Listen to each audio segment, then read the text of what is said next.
Season is over 3 months old, and it's been interesting to say the least. Tonight marks the start of the second half. What lies ahead for the Redbirds in the heat of the summer? Stay tuned. Game 1 of the second half is coming up next on FSN.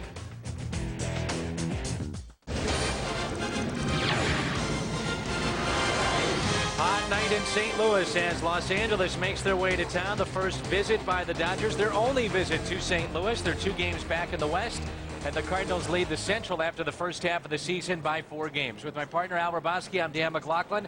You can look at it a couple of different ways. That the All-Star break comes at a good time. Guys get a little rest. But for the Cardinals, a team that was struggling going into Houston, they win 3 of 4. So you'd like to see that momentum carry over. Well, they did win 3 out of 4. They got the rest they needed. They were represented for the most in the National League at the All-Star break.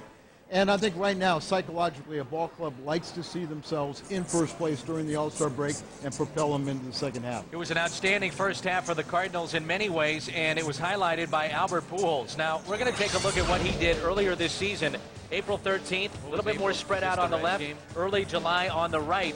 But as we mix in both images, Al, it's just the same old Albert. And he just like when you lay them on top of each other, he was hot on the second. In April, he was outstanding. This is, like you said, mirror image, both on top of each other, and it looks like just one silhouette and one awesome hitter.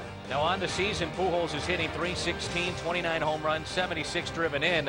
The last 9 games, he has been one of the Cardinals' hottest hitters. When we take a look at the Dodgers coming into town, certainly they have to watch out for Albert, but that's a good hitting club on the other side, too. Well, it sure is. I mean, the Dodgers are trying to pose themselves ready to go into first place. They're 2 games behind, and this is going to be a good matchup. The Cardinals have had a lot of success against L.A. recently. All right, when we come back, we'll take a look at pitching in the National League. In particular, this guy, Jason Marquis. He's on the mound tonight for the Cardinals, and Marquis is trying to make it win number 12. He was outstanding his last time out. We'll talk pitching. Back in downtown St. Louis, a sold-out crowd expected tonight at Busch Stadium. Cardinals and Dodgers, game 1 of a 4-game set. Well, certainly one of the surprises so far this season has been Jason Marquis for the Cardinals. We knew that he could go out and get you maybe 15 wins, at best 20, but already he's halfway home to 20. He's already at 11. He's been outstanding. He's tied for the National League lead, and you can see the 5 top winners in all of baseball, and Jason is right there. ERA is high, but his last start, he was brilliant in Houston, so hopefully he can start pitching like that on a consistent basis. That's all he needs is consistency, and he'll be okay. Jason Marquis, 11-6. Chad Billingsley will go for the Dodgers. He's 0-2. Joe Goldberg is coming up next.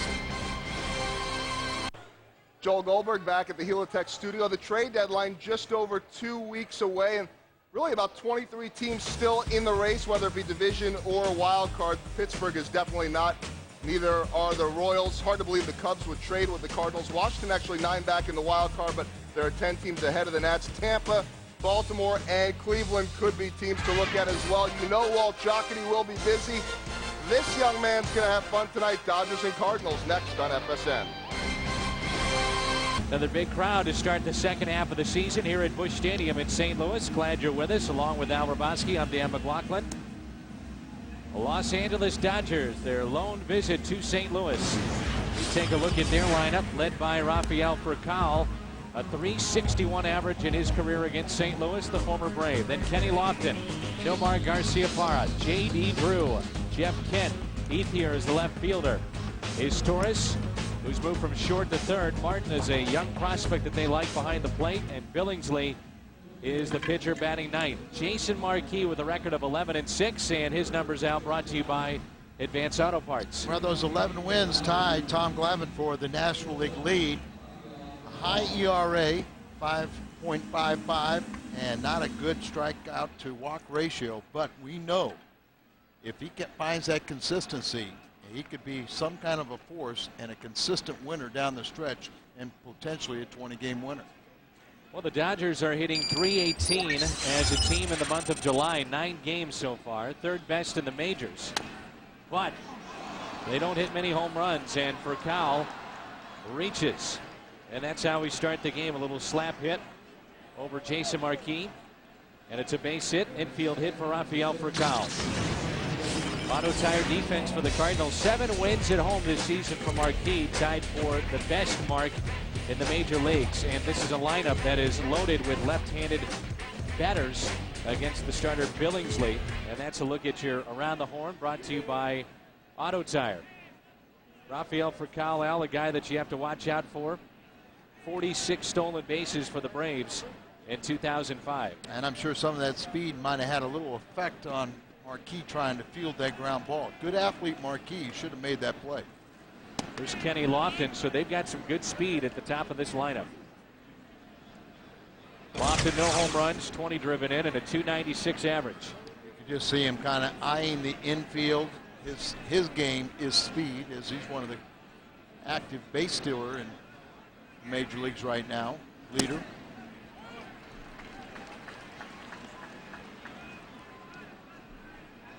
Let's see where Scott Rowland is playing, the third baseman in, about 3 steps at third, very shallow in the outfield. And Pujols will hold the runner at first. Juan Encarnacion, not part of the starting lineup, out with a wrist injury, and this one is hit into shallow right. And it's going to be the second baseman, Aaron Miles, who takes it for the first out. Normally we say it's a good thing when Marquis gets a ground ball, but with Kenny Lofton, that's a positive if you can elevate it and get him to pop it up. It's a good point, Dan, because when you got guys that don't have any power, that's what you try to do, get them hit in the air, especially when their game is speed. And as the game goes along, or you start looking at guys like Garciaparra, then you want that ground ball and they can turn too. What a return to big league prominence for Nomar. Midway point of the season, just past it now. I'm not sure who you'd give your comeback player of the year award to. Would it be Scott Rowland over at third base for the Cardinals, or Nomar Garciaparra, who is retired for out number 2? He has had just a great season thus far. .358, 11 home runs, and 53 RBIs. And Rowland is in there, it seems like, every single out, every single inning, every single game. You couldn't go wrong with either one of them. And these Dodgers have had to play a lot of rookies that they've had a lot of players injured. I'm talking about injuries. Here's JD. Right on cue, Al. Fractured left wrist, ended his season in July a year ago. And he had surgeries on his left shoulder and right wrist. Wasn't very productive, though, before that injury. The Dodgers, of course, counting on him to team up with Jeff Kent and Garciaparra to really give them some punch in the middle of this lineup. Well, I think this year he'd be more productive. And one thing we can say, JD's had several broken bones that have taken him out of the lineup.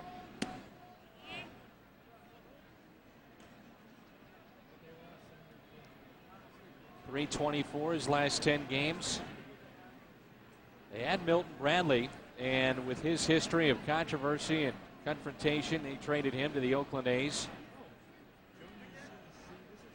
Jason Worth, a local product for a while. Ricky Leday was out there. Jose Cruz Jr. They feel in the outfield, though, Kenny Lofton is back to being a productive player out there. Lofton at the age of 38.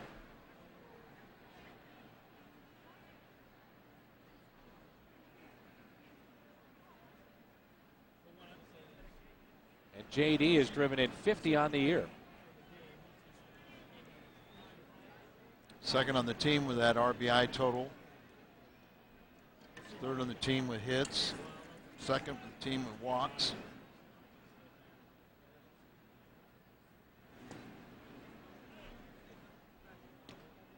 New manager and new management team for the Dodgers this season. Grady Little, the former Red Sox, now the manager in Los Angeles.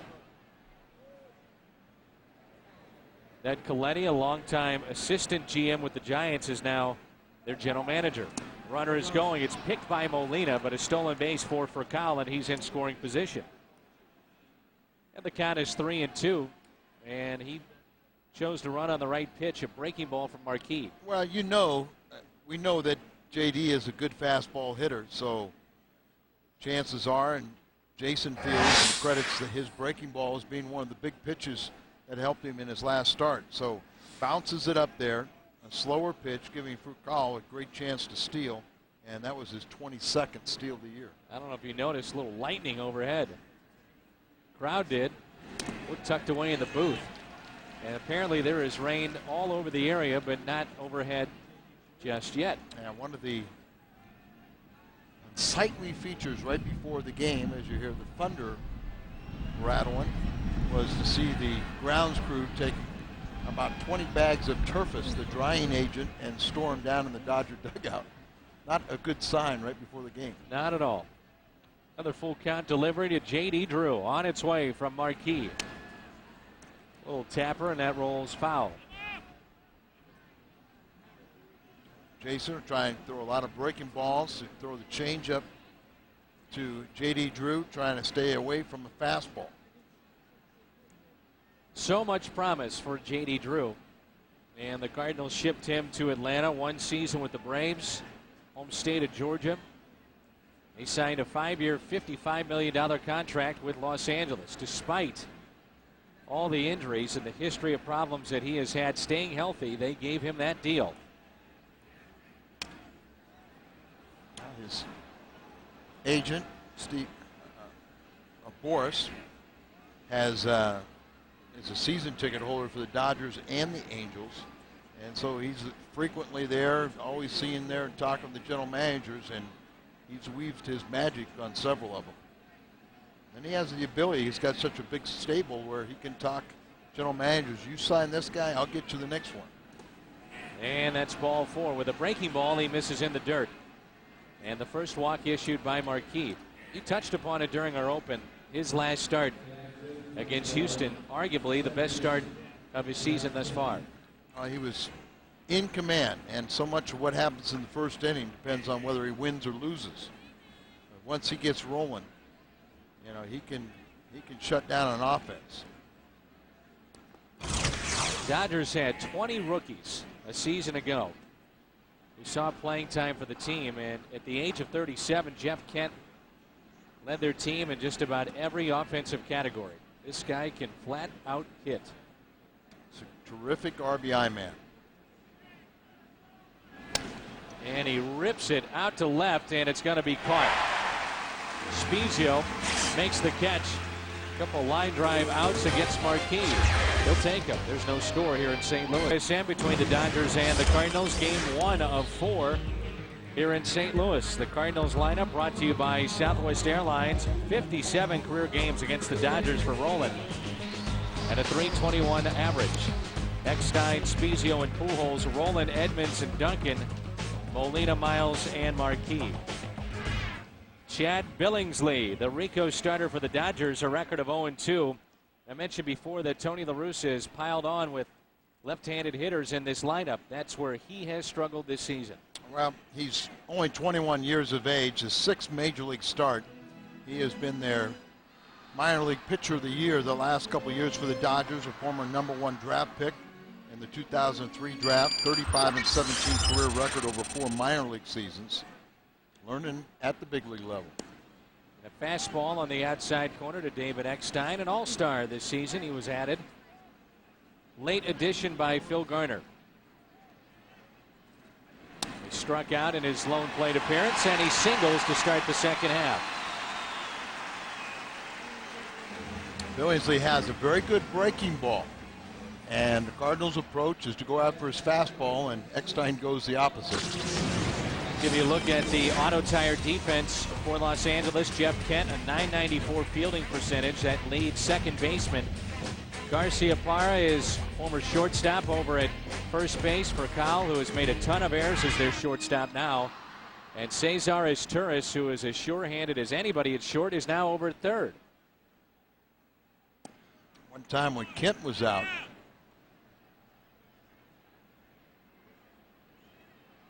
home plate umpires trying to get him to clear the board, the video board, but that's never been cleared. And the lights were on in the batter's eye, so that might have been out there. Yeah. In center. The first pitch was taken for a ball by Spezio. Kent was out. They had 4 former shortstops playing in the infield. And probably the most recognizable of those shortstops is the man playing first base who worked out with Eddie Murray during the offseason, and that's Garcia Parra. He's only made one error this year. He's been very good. They say that's absolutely no problem over at first base. As a matter of fact, he's been above average. And why not, being a former shortstop?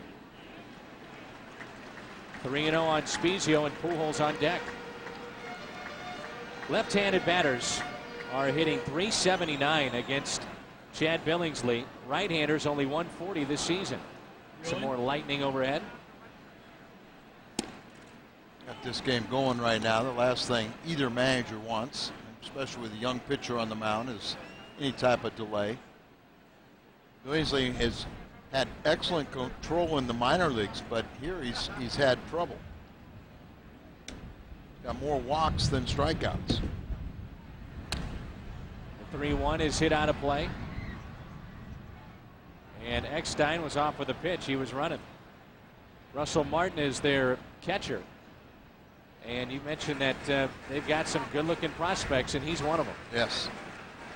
It's done a nice job for him, and you know, Dodger coaches tell you that they got some veteran guys that know how to play but just can't play anymore, and then they got some young kids that don't know how to play but are doing the job for them. Interesting that Ned Colletti, when he took over as their GM, and this one hit out to right center. Eckstein was off with a pitch, and he's back to first, and the catch made by Lofton. But you know, they've got very, very good young talent, and a guy like Martin was not supposed to be here at this point in the season. Matter of fact, maybe not at all this year. And Ned Colletti took over and said, look, there is no such thing in my book as a quick fix, but we're going to let these guys develop, get some stopgaps out there with some of the veterans, a guy like a Kenny Lofton. But you look at Ethier out left and Martin behind the plate. Isturis has come off a arm surgery. He's over at third. You've got Furcal. They plucked him in for 3 years and $39 million. Kent re-signed him, and Garcia Parra, their big offseason acquisition. And well, they've got 9 guys on the disabled list currently, and they've had a lot of little injuries and knocked out guys for a few days, but no one really wants to claim the West, so why not go with a mixture of youth and veterans? Like a pretty good pitch there that Dodgers didn't get the call. Month of July for Albert, hitting .385 and 3 home runs. Where would his numbers be to start the second half if he wasn't hurt? And that one catches him. Runs inside, and it hits Pujols.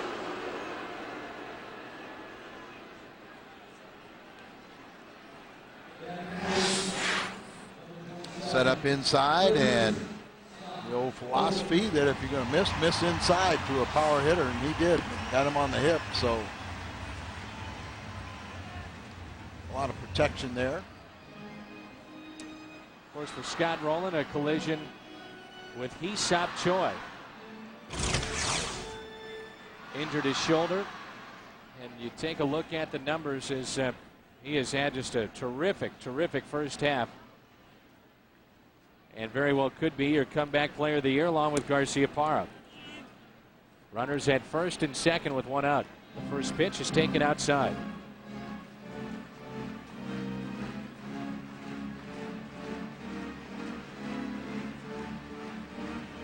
The best thing the Cardinals can do is get a lead for Marquis right out of the chute, kind of let him relax. That's up the middle and knocked down by Furcal, and everybody is safe and the bases are loaded.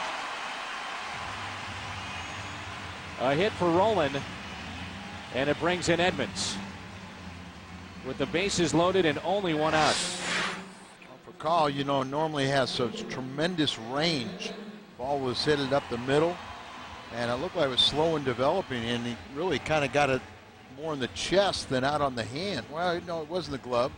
Ejected it, gets out of there, and then he tries to scoot it over towards Kent, but not before Albert gets into second. So we've been saying all along that so much of it depends on what Jim Edmonds does, and he's got a great opportunity right here. Drove in 2 runs Saturday at Houston. Had RBIs in 5 straight games. Long ball's been part of his game. He's homered recently. in 3 of his last 9 and hits in 9 of his last 11. So he has picked it up, and when he does, it makes his lineup look a lot different.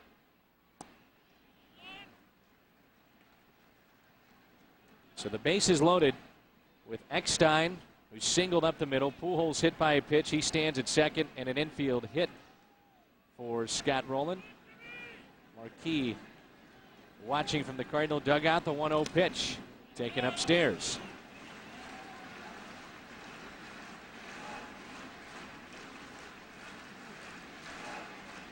Five grand slams in the career of Jim Edmonds,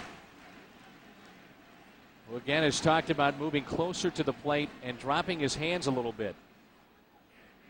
And it's paid off. You know he's getting a pitch to hit, but little control problems at this point. As you noted with the Billingsley, he takes a strike.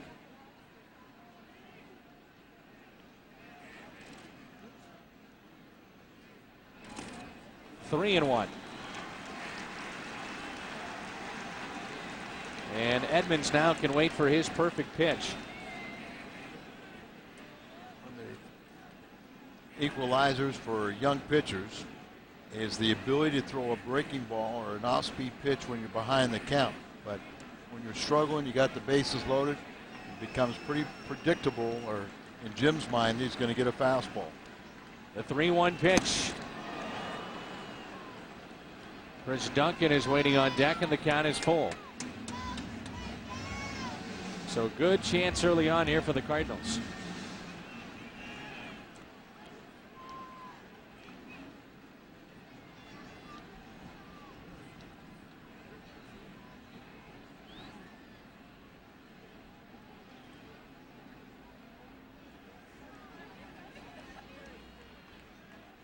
Edmonds, a swing and a miss, a foul tip. Held on to by Russell Martin. There's 2 outs. Key strikeout. His first of the night. Right through the 3-1 and the 3-2 right by Jim. That one looked like he did foul into the glove. And it's up to Chris Duncan. He could save the day for the Cardinals and make Jim's life a little easier with a pick-me-up base hit. You think about the All-Star break, and probably comes at a good time for the Cardinals. But they're coming off 2 of their best wins of the season on Saturday and Sunday. And Chris Duncan had a big role in Saturday's win against Brad Lidge. Great at bat. Single and scored the tying run. That happened in the 9th. And Duncan hits this one out to left center. On the move, Lofton at the track, and he makes the catch. And the Cardinals strand the bases loaded. And Billingsley out of a jam. No score here in St. Louis as we head to the second inning. Tireless question tonight. Who's raising the bar? Brought to you by Singular. Who will be the star of this series against the Dodgers? Pujols, Rowland, Marquis, Eckstein, other. 42957. Let's hope it's not Jason Marquis. We just hope he is a one-game winner in the series. Well, you never know, Al. He could be a pinch hitter and hit a home run, Well, and then I mean, you could do that, but maybe that bench is depleted. He's got to go out there and run, and he steals a base. Maybe he has a mad dash from first to score a run. like I said, let's hope. Let's hope, though, that he doesn't have to get to that point. How about this young guy is the National League Player of the Week that just passed. Andre Ethier, the left fielder. They say this guy is a big-time talent, hitting .352. And he only has 165 at bats, but already 58 hits. Curveball in there for a strike. Central Division has been busy. Aubrey Huff headed to Houston as they pick up a much-needed bat after they fire Gary Gaetti, their hitting coach. And the Nationals and Reds pull off an 8-player deal today. This one hit out to center, and Edmonds will take it in. The Reds pick up Royce Clayton at shortstop, 36 years old now. Brendan Harris, who apparently is a top-of-the-line prospect, they say. Darrell Thompson, a pitcher. They get Gary Majeski to help him out right now, the hard-throwing right-hander for the Washington Nationals. And Bill Bray, a left-handed pitcher who is 23. Majeski is 26, and they did add Eddie Guardado. But the Nationals, Al, get Austin Kearns, Felipe Lopez, who was an all-star a year ago, and Ryan Wagner, who was the first player from the '03 draft to reach the majors. who knows how it's going to pan out, but at least looking at it, in my opinion, I mean, this is a pretty good deal for the Nationals. And Jim Bowden, former GM in Cincinnati, he knows what he's getting. Yeah. I agree with you. Just on the surface, it looks like it shades the Nationals rather than Cincinnati. But their bullpen was much maligned. They were having a terrible time with it. Starting, two starting players out of your core, right? Kearns and Lopez. And the interesting thing with Audrey Huff, third baseman, right? Where's he going to be playing? Remember how I talked about Phil Garner seemed like he was really down on Morgan Ensberg, and the crowd was too. So that's interesting, and you wonder if there's something around the corner there. 2-2 is sharply hit to Miles. The Dodgers have hit some hard balls tonight thus far, but yet one was right at Edmonds, another one at Spezio, and that one to Miles. Build-A-Bear Workshop Day, August 6th, Milwaukee in town at 1:15. The first 10,000 paid fans, ages 12 and under, receive a commemorative inaugural season bear courtesy of the Build-A-Bear Workshop. John Rodriguez at the West County Mall on Friday, July 15th. That's this Saturday. Now, wait a minute. Hold on. I thought we had a 12:30 game or something. Well, let's just do some investigating here. Yeah. Today's the 13th. Tomorrow's the 14th. The promo is wrong, Al. Oh. Because the game starts at 12:20. So let's get this thing straight. It says Friday, July 15th. So that can't be right. Well, he can't be there at 11 o'clock if we got a 12:20 game either. So we maybe need to check if he's going to be there tomorrow. We don't want to misinform anybody. As the catch is made by Duncan. History brought to you by Schnucks. The Cardinals defeat the Braves 2-0 at Busch Stadium in 93 minutes, making it the quickest game in Redbird history. July 13th, 1972. Another date in baseball history, a birthday for Yadier Molina. We'll score this here in the bottom of the second. We have done our research here, Al. If you want to meet John Rodriguez, it is tomorrow at 11 o'clock at the West County Mall. Tomorrow at 11.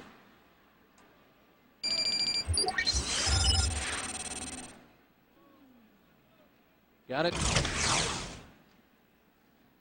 I'll be there. Molina is hitting .222.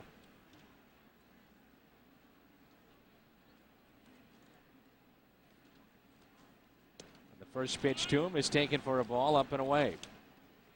7, 8, and 9 in the Cardinal lineup. Molina, Miles, and Marquis. 24 today.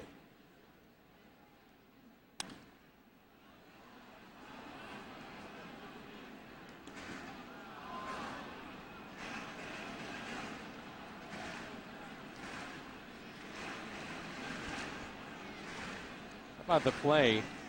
9th inning. Sunday at Houston. Ended the inning and sent the game into extra innings. His 5th pickoff of the year. You got Munson there. He is just fearless when it comes to that. Oh boy, you could just see it, and that is a weapon, to say the least.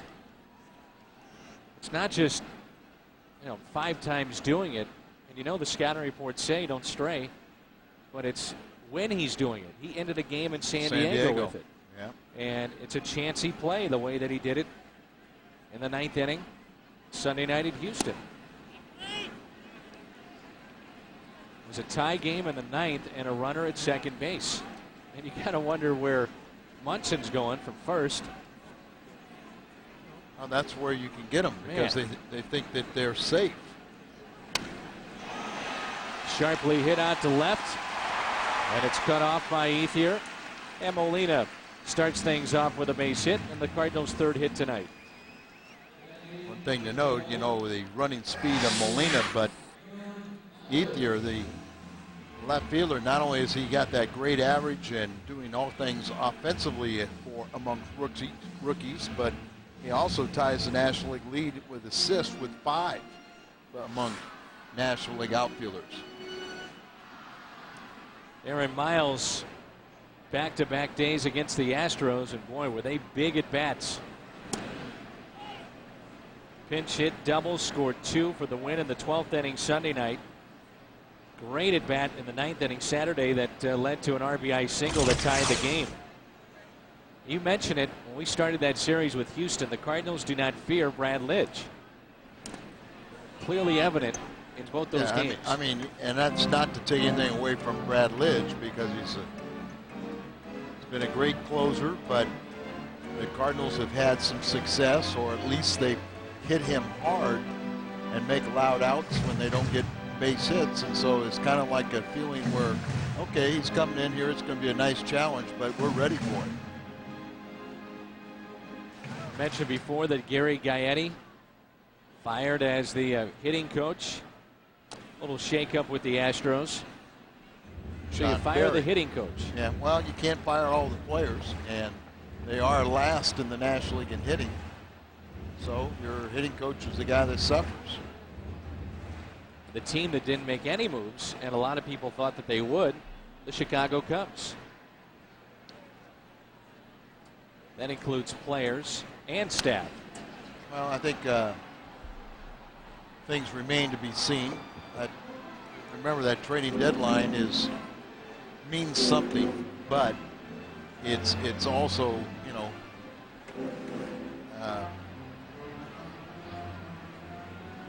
while Jocketty has been outstanding in helping out and pulling off trades after the trading deadline also.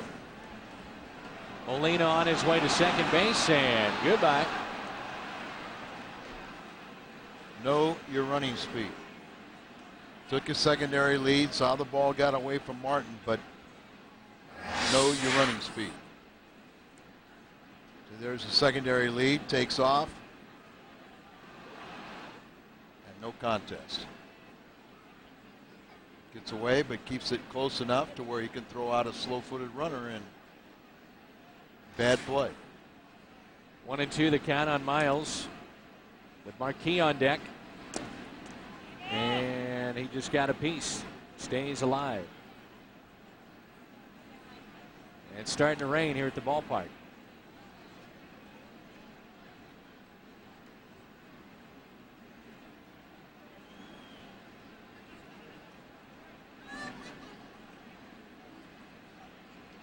Another 1-2 pitch to the Cardinals second baseman Miles. Out to center. Kenny Lofton. 2 outs. Here's Marquis, and we tell you about the FSN Baseball Report, covering every team all season long with highlights, interviews, and analysis you won't get anywhere else. The FSN Baseball Report tomorrow at 6 here on FSN. So you can meet John Rodriguez at 11. Tune into the FSN Baseball Report at 6. Our pregame show at 6:30 and the play-by-play at 7. Strike at the knees to Marquis. Jason is hitting 191.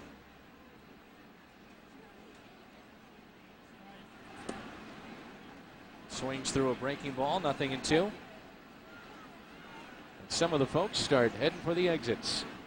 Billingsley, you know, it has that very good curveball. And there it is again. Strikeout of Marquis. 2 in the game. We head to the third. Telecast is presented by authority of the Cardinals LLC and may not be reproduced or retransmitted in any form, and the accounts and descriptions of the game may not be disseminated without the express written consent of the St. Louis Cardinals LLC. Tonight's telecast from FSN Midwest is available in HD on Charter Communications Channel 792 in the St. Louis area. Rain continues to fall here in St. Louis. There's no scores. We move to the third.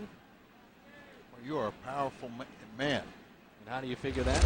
Well, I saw Mike Bertani come out here. I had a voicemail from Sean Bertani. You know, Valerie called us to correct that John Rodriguez's appearance is tomorrow at 11 at West County Mall. But Build-A-Bears, they're paying attention to you. That is the busiest place in this ballpark. I told you that, my granddaughter's birthday that the cat built her a Fredbird. It's very nice. Strike two on Billingsley. I had to pay for it. Of course you did. At our pregame set, depending on which one you go to, you still have to walk by the Build-A-Bear workshop. We get to look down on it. That's right. We see the crowds gathering. As the rain is falling harder.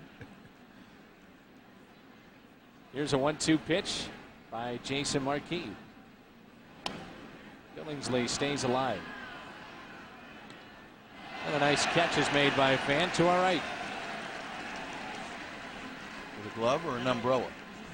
Barehanded.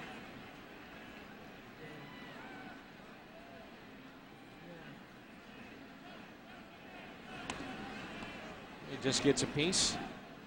It's a steady rain here in St. Louis. Some folks came prepared. They bring the umbrellas. They're ready to roll. Others, well, not so lucky. Billingsley, 21, born in Defiance, Ohio. Now makes his home right there at their spring training headquarters, Vero Beach. He lines this one into right field. It's slicing foul.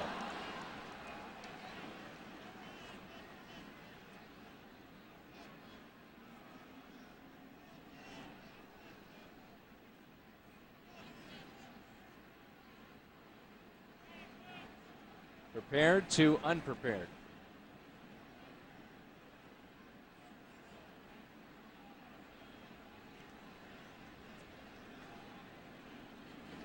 Curveball, and he struck him out. First strikeout tonight for Marquis.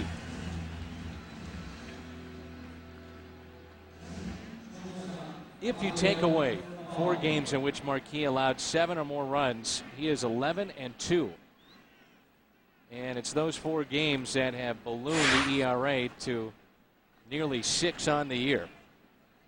He took a beating in Chicago and really saved a portion of that bullpen. Then we saw Anthony Reyes go out and toss a one-hitter. As Furcal slices this one down the left field line, that's trouble. Over to cut it off, Spezio. And Furcal is on his way to second base with a stand-up double. He's 2 for 2.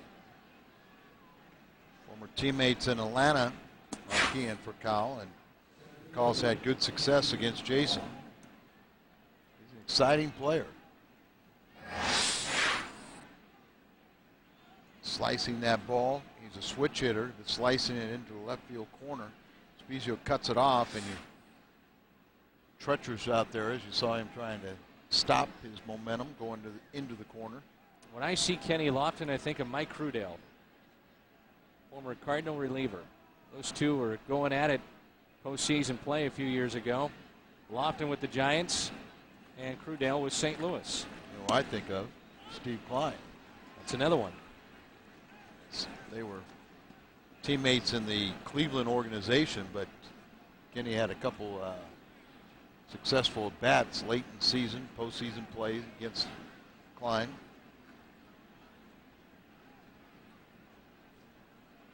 First pitch a strike, and the 0-1 from Marquis. And Klein was on the losing end of a series against Arizona and against San Francisco. Tony Womack got him in Arizona. Yeah. And Lofton got him in San Francisco. Scott Rowland in on the grass at third base. Outfield is straight away. Good curveball in there for his strike. He's throwing that a lot more, isn't he? Yeah, he credited that pitch for the success he had in Houston. You just hope he just doesn't get carried away with it. And remember, he's got an outstanding fastball. Sinking fastball. As you said, you want this ball to be elevated and hit it in the air, preferably to center. 2-2. Lofton has played in 36 games against the Cardinals in his career and hit .331.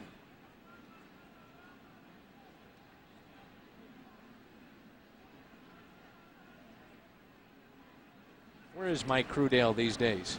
Is he out of the game? I think so. He was shipped to Milwaukee. Did not pitch well for the Brewers, and then after that, last check, he was pitching in the Independent League. I think he was a teammate of John Rocker's a couple of seasons ago in Long Island. Boy, why I remember that, I have no idea. I was going to say, you could be real lucky and get Rocker, and you could get Canseco. He played one game and got traded. Requested a trade. trade. Yeah. Closer to home. Here's Garcia Parra. He saw one pitch first time up from Marquis and lined it into center. 4 and out.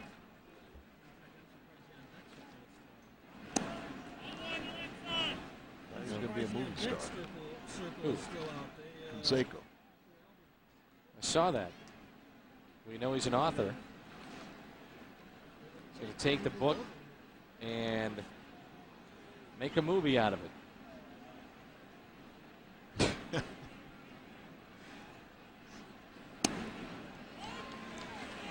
Thought of some funny trailers on that movie. I'd rather not think of it. Garcia Parra was part of that trinity of Rodriguez, Jeter, and Nomar, shortstops in the American League just a few years ago. And the only one still playing short is Jeter. It was just a season ago he had that gruesome injury while wearing the Cub uniform, slipping out of the box, and he was never healthy in Chicago. Just tore the muscle right off the bone. That's a shame because he's terrific players. You don't like to see him have significant injuries. And Nomar hits this one out to left center field. It's pretty well hit. Spezio on the move. He's looking up, and it's gone. Over the wall and out of here, and a home run for Garcia Parra. And it's 2-0, Los Angeles.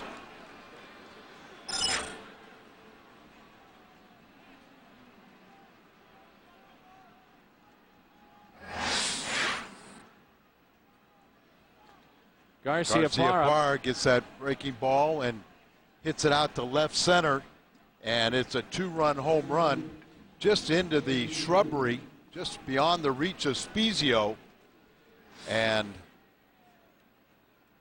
Marquis finds himself down 2-0. Garcia Parra has had success against him. And here is J.D. Drew.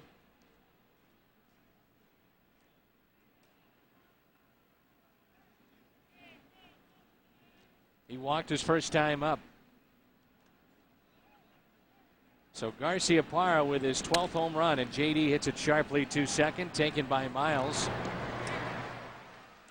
Nomar with number 12, RBIs 54 and 55, just over the wall and out of here. And it's 2-0 Los Angeles. Is celebrating the grand opening of Big Mac Land by offering Big Macs for $1 on Monday, July 17th. So get your $1 Big Mac this Monday at McDonald's. Cardinals trail 2-0. They're half of the third. Nomar Garcia Parra with his 12th home run. We saw Nomar out in interleague play a few seasons ago with Boston. He almost single-handedly won a game for the Red Sox. He put a couple off the top of the wall in center. He made a couple of just dazzling defensive plays. And you just thought that he would never, ever leave that franchise. No, and I mean, he's been outstanding here with the Dodgers. He leads the National League in hitting. Mentioned only one error defensively over there. Hitting better than .390 with runners in scoring position. Theo Epstein, general manager of the Red Sox, said it was one of the most difficult deals, if not the most difficult deal he has ever made. And the realization that he was gone, he was watching a sports program and he saw Garcia Parra. The trade had been made wearing a Cub hat, and he said, I just can't believe we've just dealt Nomar Garcia Parra. But you know, it's a deal that opened the way for Cabrera, who wound up being a very good player for them down the stretch and big-time player in postseason play. And they had to improve that team defensively, and they got Minkiewicz, they got Cabrera, and things had turned a little ugly for Nomar in Boston.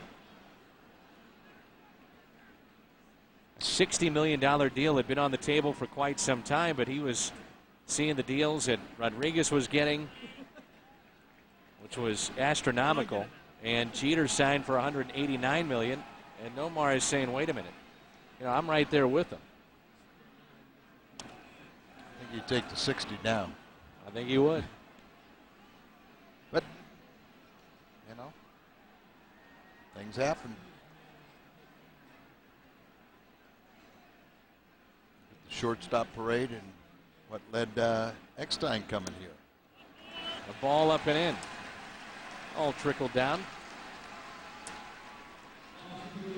And Eckstein now has been a two-time All-Star. On base for the second time tonight. And here's Spezio. He flied to center his first time up. 398 feet off the bat of Garcia Parra with that home run.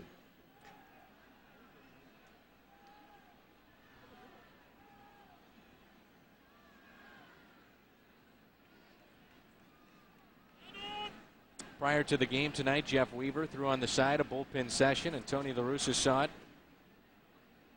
And said they will watch him very closely in his first Cardinal start as far as a possible pitch count and just get a feel for how he's throwing.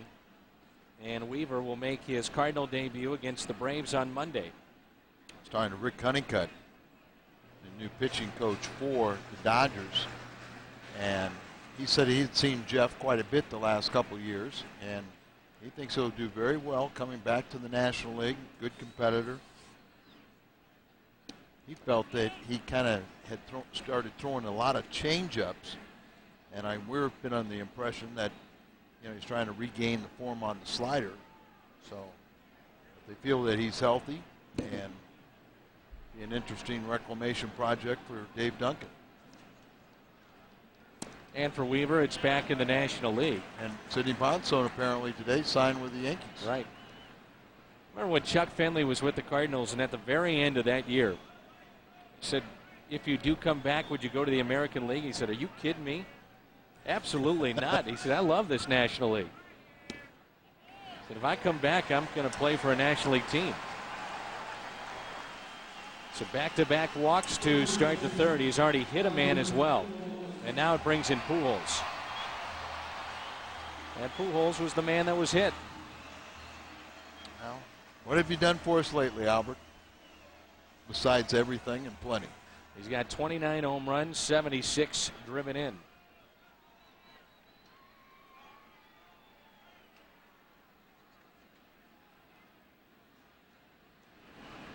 And a curveball and strike one. That's how he started him out in his last at bat with a breaking ball. Let's see. The Cardinals' approach is they're going to look for the fastball. They know he's got that good breaking ball, but they want to jump on the first fastball they see. Here's the 0-1. Strike two. The outside corner. Very good pitch to Pujols. Off-speed pitch there.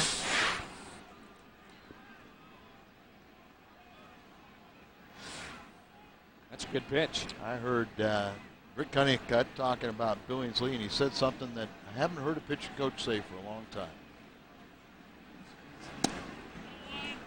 That is that, maybe the kid has too many pitches. We have to take away a couple.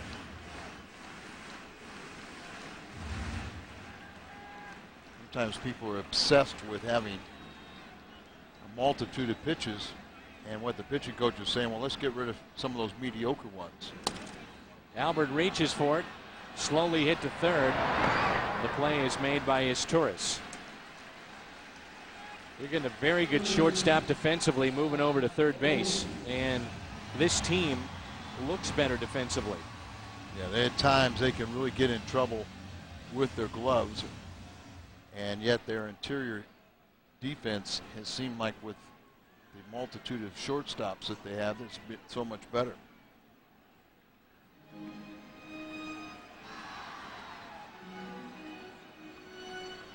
Scott Rowland singled up the middle his first time up. Cardinals could tie it up with a base hit. Runners at second and third. And the pitch is a strike. Start of play tonight. Rowland fifth in the league in hitting at .331. And first, Nomar Garcia-Parra tied with Freddie Sanchez. Pujols also in the top 10. See, he's got a live fastball. That one at 94 miles an hour. Hitters at the major league level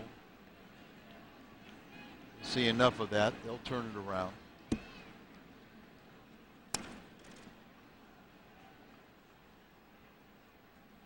Just a steady rain here in St. Louis, which we need. Sure, the players like it, but no, I mean, it's for the rest of us, yes. It was hot and muggy this afternoon. Yeah, the Dodgers worked out about 2:30, and this is like vacation now. They saw how hot it was. Here comes a 1-2 pitch. Swing and a miss. And Roland strikes out third on the night for Billingsley.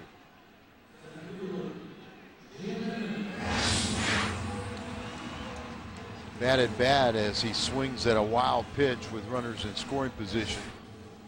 Totally off balance. Give the kid some credit. Key at bat for the Cardinals was in the first with the bases loaded, 1 out, and Edmonds had a count of 3 balls, 1 strike, and he struck out as Billingsley came back and got him. And pitched down and into Jimmy for ball 1. Edmonds prior to the break had been on a tear.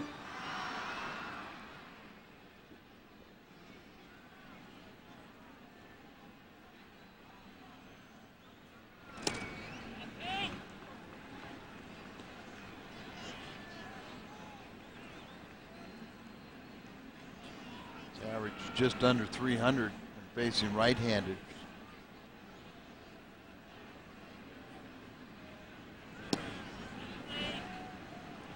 It's 3 balls and no strikes. Duncan on deck, 3-0. They'll turn him loose. This time, sort of rookie going. I got a rookie on deck and I got a superstar at the plate. And that's ball 4. First base open, so he's walked, the bases loaded, but one good pitch and he gets out of it unscathed.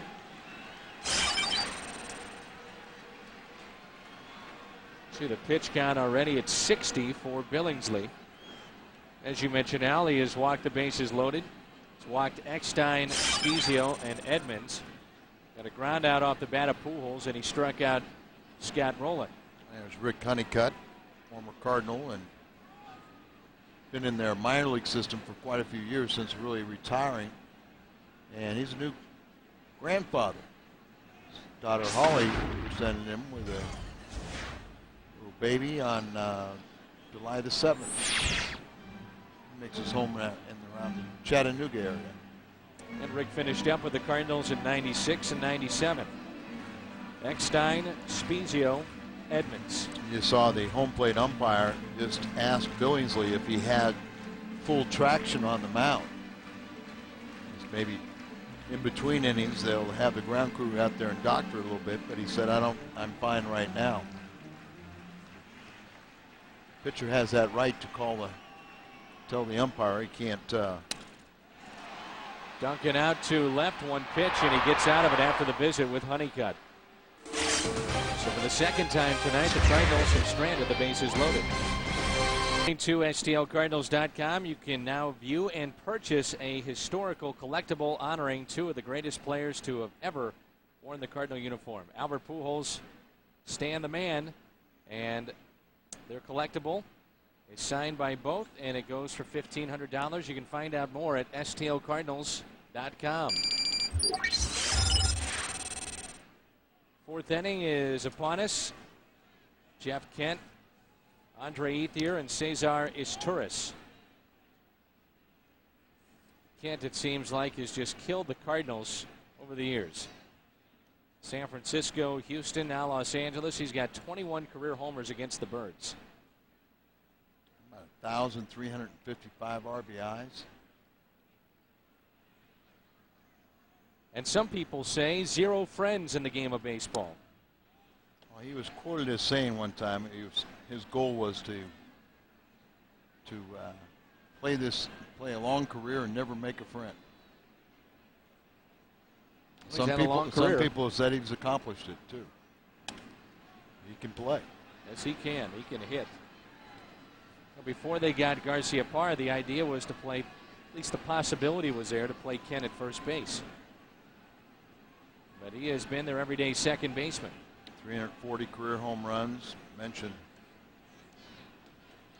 all the RBIs. And a called third strike, the inside corner. That strikeout number 2 for Marquis is Kent didn't like the call.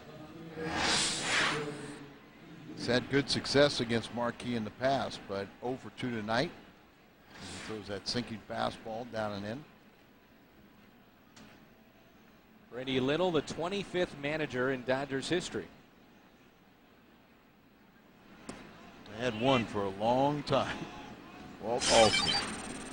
Tommy Lasorda. Pitch count for Marquis, 51.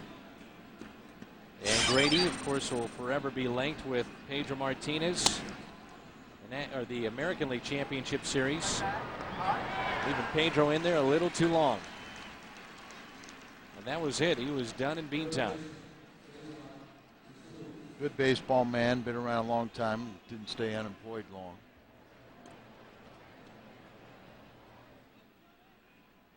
Here's Isturis. He grounded to second his first time up. It's 2-0 Dodgers on Garciaparra's 12th of the season.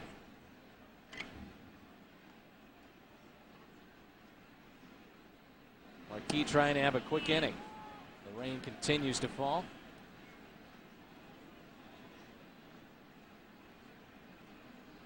Isturis hitting great, almost 400 at Dodger Stadium. This one down the left field line. That could be trouble. Spezio over. He's not going to get it. And it hops over the wall for a ground rule double. And about 0-5-0 on the road. 2-out double. And it brings in Russell Martin. Well, the Cardinals since 2004. This. Like he came in on that ball and it just drifted and carried a lot further than he thought. I don't think he would have gotten to it anyway. You saw it bounce off the cow catcher down the left field corner. It's about to say this ballpark, but in St. Louis, Cardinals are 6-1 against the Dodgers since '04. Yeah, they've took 3 out of 4 last year, and then they went out to Dodger Stadium and won the series, 2 out of 3.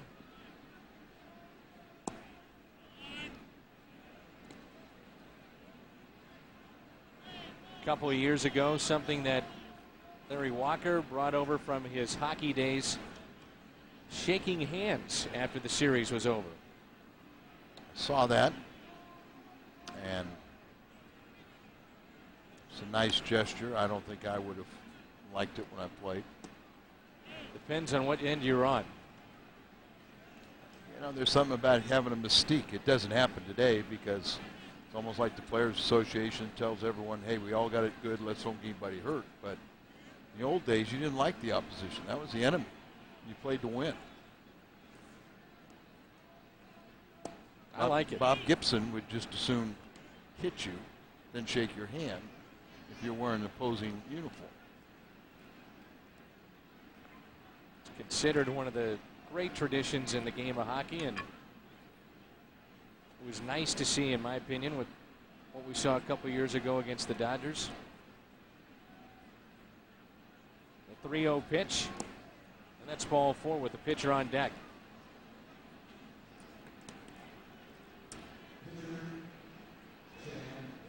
Marquis has walked 2 tonight. 2-run home run he gave up to Garciaparra was his 21st of the season. Leads the National League in that department. Last year he gave up 29.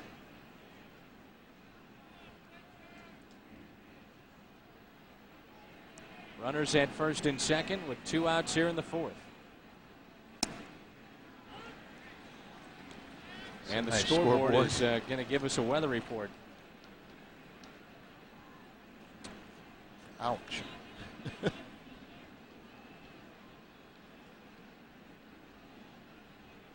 full service. You bet. A curveball is hit out to center. Edmonds there, and the Dodgers will strand 2. They've left 4 on tonight, and they lead it 2-0. On the scene, Chris Muskoff says that Mike Crudell is pitching for Long Island, as we thought. Teammates Pat Mahomes and a guy named Bill Pulsifer. Bill Pulsifer is with him. Oh, that's not Bill right there, is it? No. No. Oh, okay.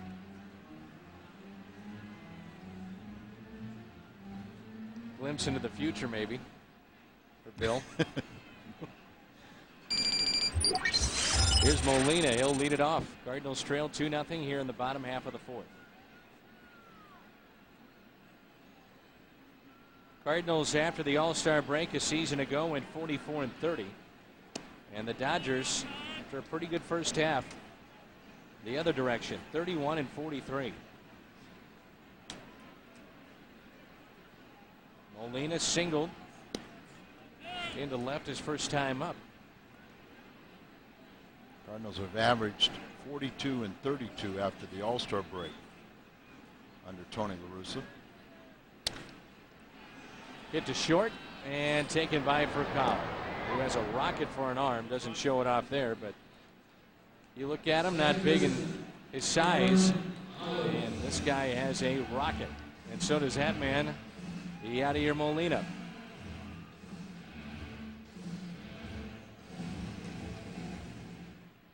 Here's Miles. A tight race if the Cardinals can stay in it, which, by all accounts, you figure that they would. Might benefit them. Last 2 years, they've had it wrapped up, and it has been a wild card team like Houston that's gotten hot, that's really provided the biggest test in postseason play. And last year, they took the NLCS. There is something to a wild card team getting into the playoffs and going on a roll. Every game for the final month and a half or 2 months for Houston was like a playoff game last season. I remember 78 Royals. It was like early August, and Boston had a 14.5 game lead over the Yankees. Royals winning their Western Division, knew they were going to wrap it up. Kept on thinking, well, we have to play the Red Sox. Play the Red Sox. Here's Furcal, bare hand, slings it over, and safe at first, Miles. But you got an idea about Furcal's throwing arm there to make it that close. So Billingsley, the pitcher, had the best chance of keeping that base hit from happening as he knocked it down, slows it up, and Miles running hard, and Furcal off balance throw, but it still has a rocket. So both pitchers could have helped themselves and their causes by fielding position. But back to your point in 78, there's a lot to be said about that. And then, that was the game where, Bucky Dent hit the home run in the one-game playoff against Boston, knocked him in. Then it was like the next day they were in Royal Stadium playing the Royals. We still thought we were going to be playing Boston. And Yankees didn't know where they were. They just knew they had another game they had to win.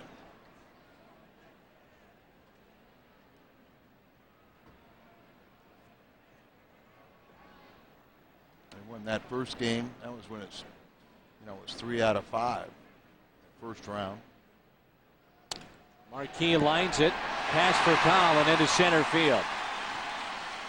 It's a couple of balls that have been hit up the middle that Furcal would have taken very good plays, but twice he has gotten a glove on him and hasn't come up with them. Yeah, you normally would at least think he would knock him down. This ball hit hard with the umpire screening right there, but goes for the shoestring catch, diving for the ball, and the ball coming back towards him, coming off the bat of a left-hander. So he's going towards the second base bag, and the ball actually is coming back at him, and being screened by the second base umpire makes it that much tougher. Light drizzle now here at the ballpark, and here's Eckstein. He's been on base twice with a single and a walk.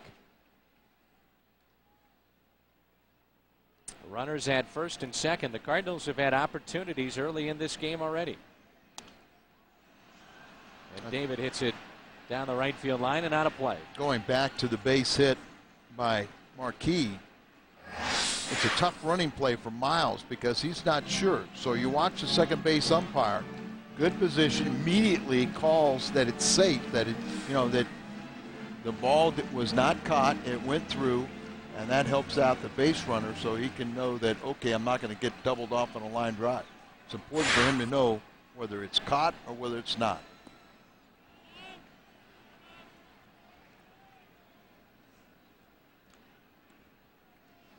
Eckstein has still talked a little bit about the concussion that he had that was suffered against Pittsburgh back on June 15th. I don't think there's any doubt in my mind that he's not 100% because he has struck out so many more times than normal. He is, exactly. He has struck out since then 13 times. Yeah. And on the year, a total of 20. I was going to say it's usually 13 times in a season.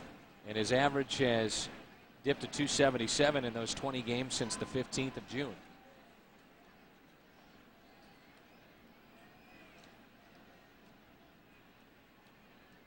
I mean, you may not see him get hit after hit, but more times than not, he puts the ball in play, and that's the indication. Yeah, and he's swinging through pitches. A couple games we saw where he'd have a multiple strikeout game. So I think there is something to be said about those lingering effects. Comes a 3-1 pitch to David Eckstein. That one caught the catcher. Ouch. So Martin looked like he might have reached in there too soon with the bare hand, and he, instead of hitting the glove, they got the bare hand on the foul ball. They're going to have their medical staff. So he didn't get it behind and get us on the knuckles. He's trying to shake it out.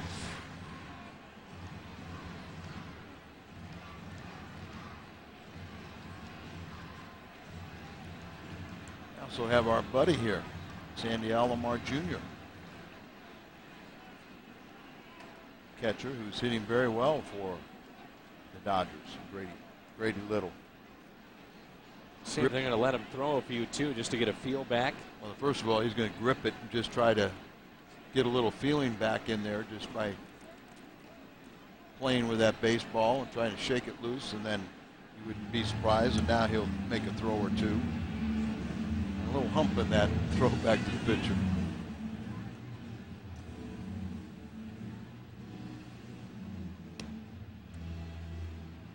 He puts that one over the pitcher.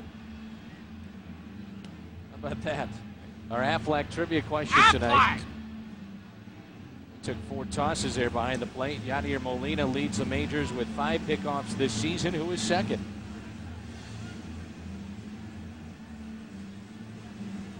I first think about his family members. Maybe it's one of the Molinas. That may be a good choice. Future Hall of Fame catcher has half his total of pickoffs in the last 2 years. Jose or maybe Benji Molina. Comes a 3-2 pitch. And a grounder hit too short for Kyle. A shuffle. Return though by Jeff Kent and a double play.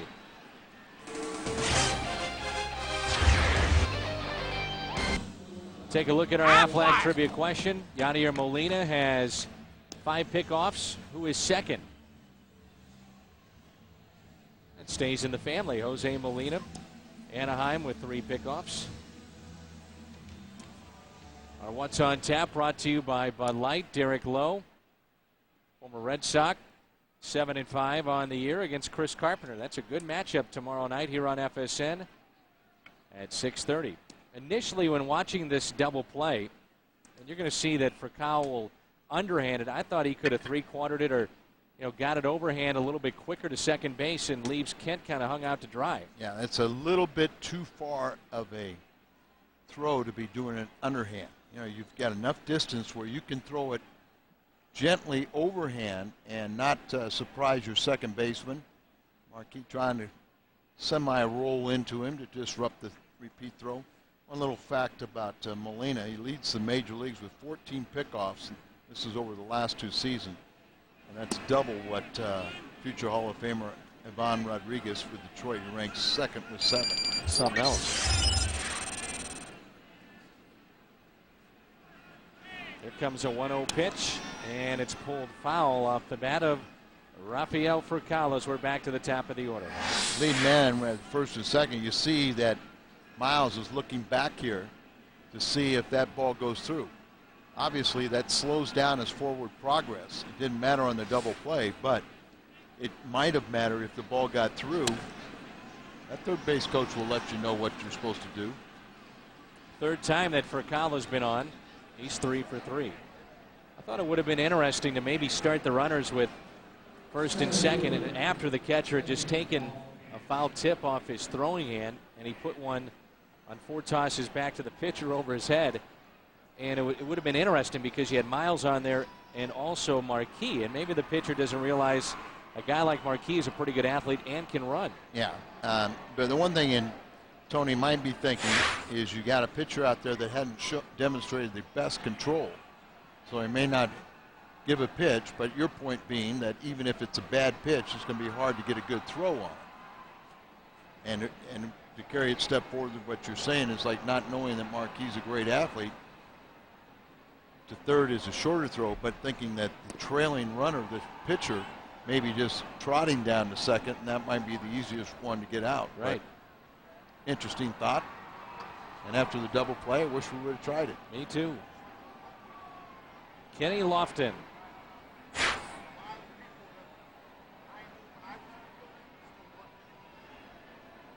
Kenny Lofton began back in 1991 with Houston.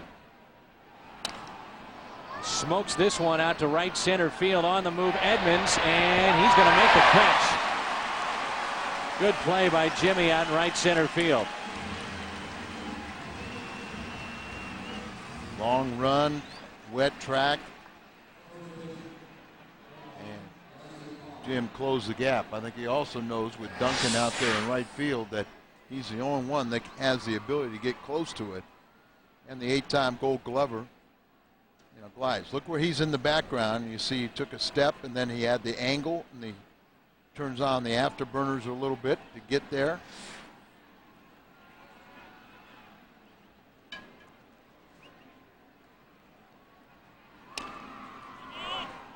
A foul tip by Garcia Parra, who has hit a home run. The difference tonight, 2-0. Entering this season, a lifetime .320 batting average. Saw him play at Georgia Tech.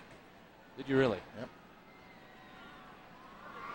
What'd you think back then? Veritech was there. Trying to think. They played North Carolina, and North Carolina had a great pitcher. Here's the home run. It is away back Hall, there. and just snuck. Charlie Steiner helping us out with the call, but snuck over the wall right there, left center. And a grounder hit to short. 6-4-3 double play. Cardinals will have 2, 3, and 4 in the order coming up. Who is here in St. Louis? You don't see many of those anymore. Fernando Tatis jerseys. Maybe he's playing in Long Island. We saw Fernando in spring training. Trying to think if he was with the Marlins. Spezio grounds it to Garcia Parra. Billingsley covering it first, and there's one away. Tommy Herr, by the way, manages in that league. You know who else might manage in that league or started out the season there? Dave LaPointe. That's right. He was a pitching coach, I think for Bluefield or something a year ago, and then he was taking over one of the clubs as manager. Tommy Herr is with the Lancaster Barnstormers. Juan Gonzalez, if memory serves me correct, is playing in that league as well.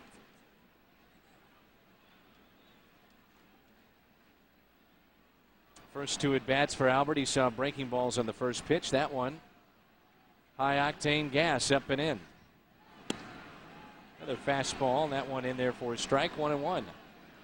Effectively wild sometimes. Wow, that's take advantage of pitches that get away a little bit. Albert reaches for it, hits it out to left, and it's off the wall. Pujols is on base for the second time tonight. He was also hit by a pitch. And then Albert shows you what kind of hitter he is. One handing a pitch and a line drive right up against the wall and left. Going out, reaching for it. See the right hand come off the bat.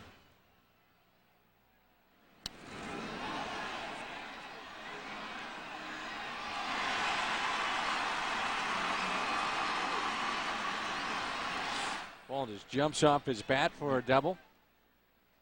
And here's Roland.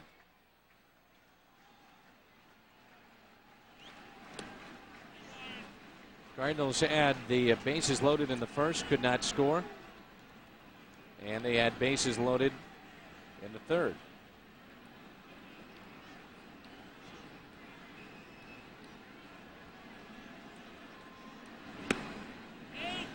Aubrey Huff is homered, a 3-run shot for Houston as they pick up 4 runs in the 8th, and they lead Dontrell Willis and the Marlins 5-1. Cincinnati had a 4-1 lead over Colorado. The Rockies have picked a pair, and they still trail by 1 in the 7th, 4-3. And they just picked up another one. It's now 5-3 Cincinnati. Griffey with a solo home run in that game. Todd Helton with a 2-run home run.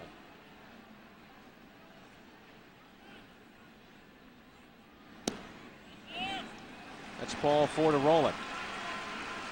Sometime you got to cash in. That's 4 walks issued by Billingsley.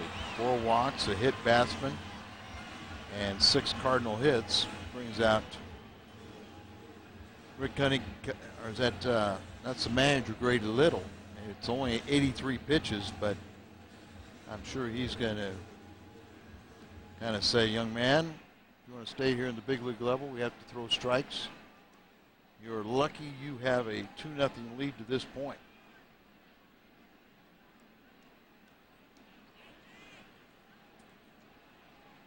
Let's take a look at the ball 3 to Scott Rowland and the movement by the catcher, if any, by Russell Martin. Just reaches out there, and you're not supposed to miss that far here at the big league level. Why sometimes it's easier to hit at the major leagues because you get more strikes. The minor leagues is where you see guys kind of wild and throwing the ball over the place, and especially big league hitters that are down on rehab don't hit well because they don't feel safe. First and second, 1 out. And a 2-0 Dodgers lead. Edmonds could change that here. Jimmy struck out with the bases loaded in the first, and he walked in the third. Third time to the order. Should have a little better idea of what he's trying to do to him.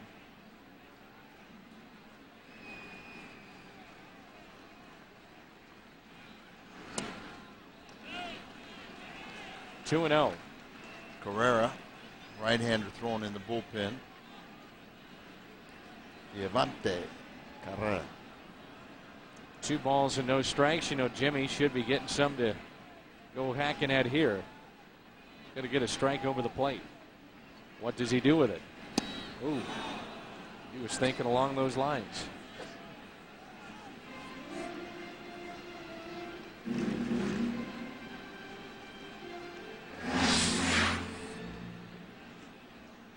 Fastball, it's got a little run to it, and too much giddy up for Jim.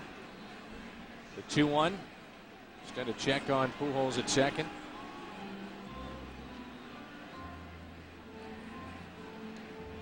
Rain has picked up again a little bit.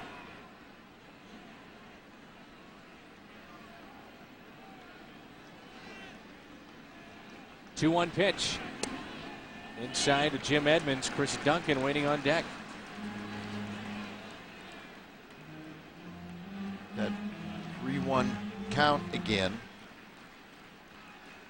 First time up, bases loaded, he saw 2 fastballs and struck out.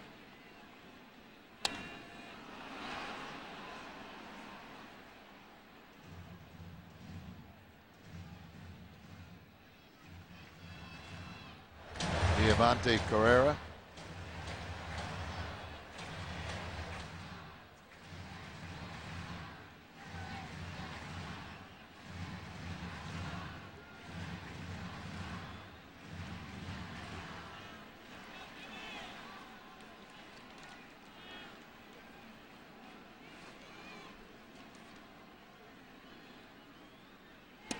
And Jim chases ball 4, throw down to second. Pujols is in there safely. And a strikeout, that's number 4 on the night. Tonight's telecast from FSN Midwest is available in HD on Charter Communications, channel 792 in the St. Louis area.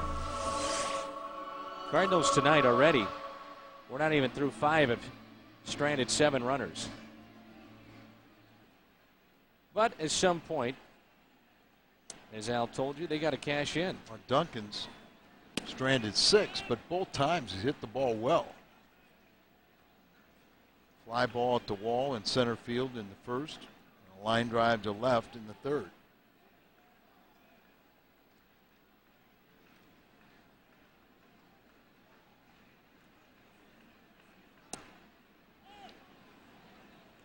One ball, one strike. Third at bat, he's only seen 5 pitches. So he's kind of jumped on Hal McRae's thought process. So the first fastball you see, give it a whack.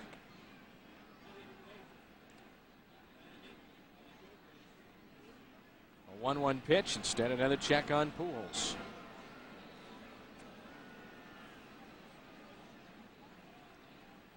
Thinking can get you in trouble.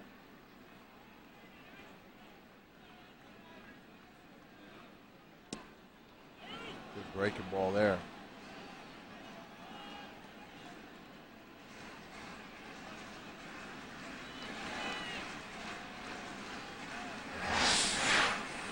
The fastballs. Now he throws this curveball up here.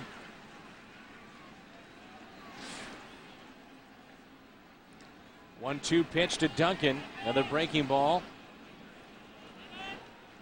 Just held up. It's 2-2. Duncan with his power is always a threat out there. And the thing I worried about was, would he make enough contact? And here, I think he's an example of pitchers being more around the plate. He hasn't been fooled as much in making more contact or enough to stay in the lineup. Duncan tonight, bases loaded, his first time up. Hit it pretty deep out to left center. And in the third, a fly out to left. 0 for 2. There go the runners on the 3-2. Gets a breaking ball and hits it out of play. Runners in scoring position. The Dodgers 1 for 4. The Cardinals 1 for 8. And that's something that Los Angeles has been much better at. After the first month of the season, they ranked 15th in major leagues with runners in scoring position since April. So unfortunately, the one hit the Cardinals had with runners in scoring position was back in the first, an infield single by Rowland.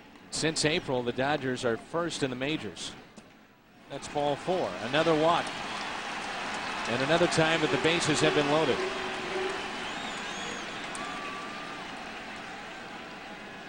Is he old enough to know who Houdini is? He's impersonating him. But even Houdini succumbed to one of his own tricks.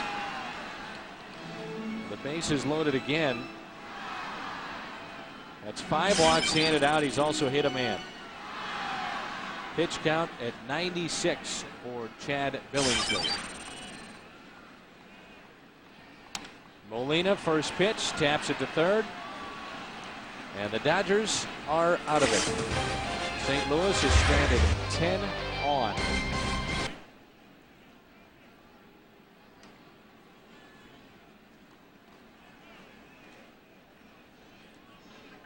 Ouch. 10 runners stranded. Through 5 innings. 3 times with the bases loaded. And here's J.D. Drew against Marquis. Billingsley probably is through for the night.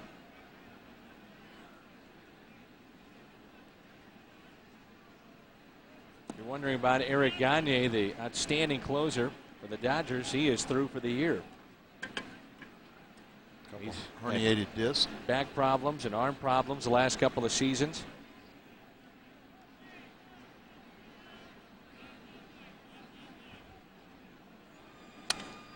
And JD skies one out to left. Spezio there. Drew is 0 for 2, and it brings in Jeff Kent. Kent 0 for 2 tonight.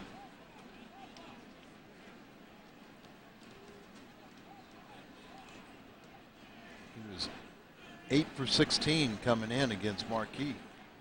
Let's kind of see how Jason has been getting him out, lining out to left, and a strikeout last time looking. Jeff Kent had been sidelined with a strained oblique. With the numbers that he has against Marquis and coming off the break, he's back in the lineup.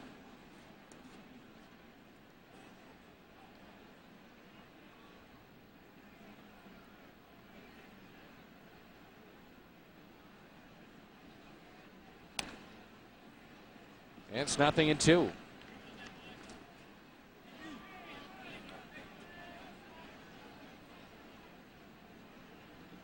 One pitch has made the difference tonight. A home run by Garcia Parra. It's extended his hit streak to 22 games tonight.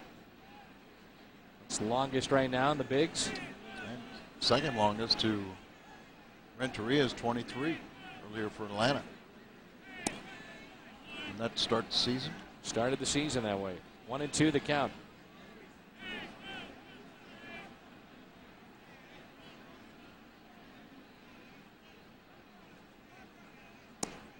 Good pitch.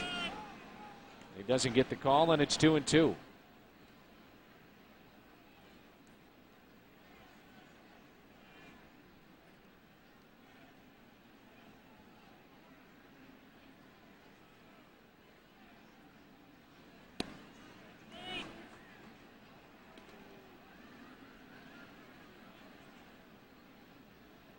Two to 3-2.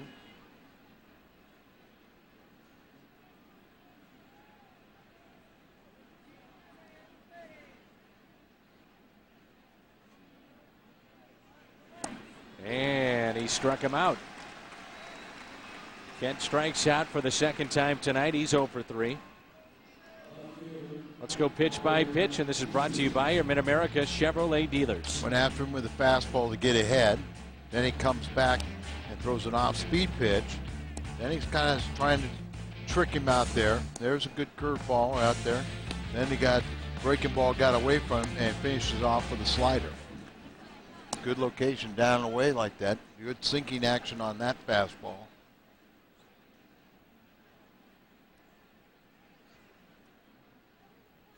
You saw in that sequence, you know, sometimes Marquis, as we've talked about before, Al will try to overthrow, and you can see it just getting out of the zone. And when he stays within himself, which is a phrase that's commonly used, but if he doesn't try to overthrow, he's got that good sinking action.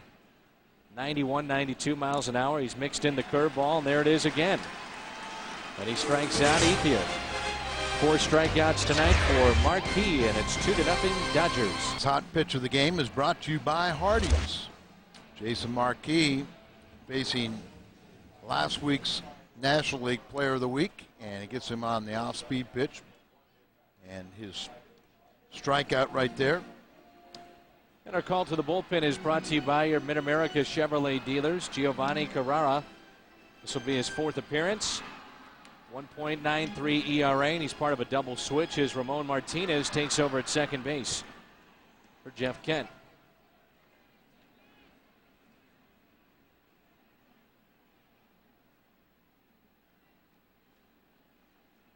Miles Marquis, and then the top of the order, David Eckstein. Cardinal half of the 6th just joined us. Redbirds have had the bases loaded 3 times and have stranded 10 runners tonight. Not sure why the Dodgers let Carrera get away from him. Signed a minor league deal with Pittsburgh on December 28th. He's won 24 games with the Dodgers. He had a solid 2005 season with LA, going 7-4, an ERA under 4 in 72 appearances. And just recall from Las Vegas on July the 4th after being inked to that minor league contract on May 5th.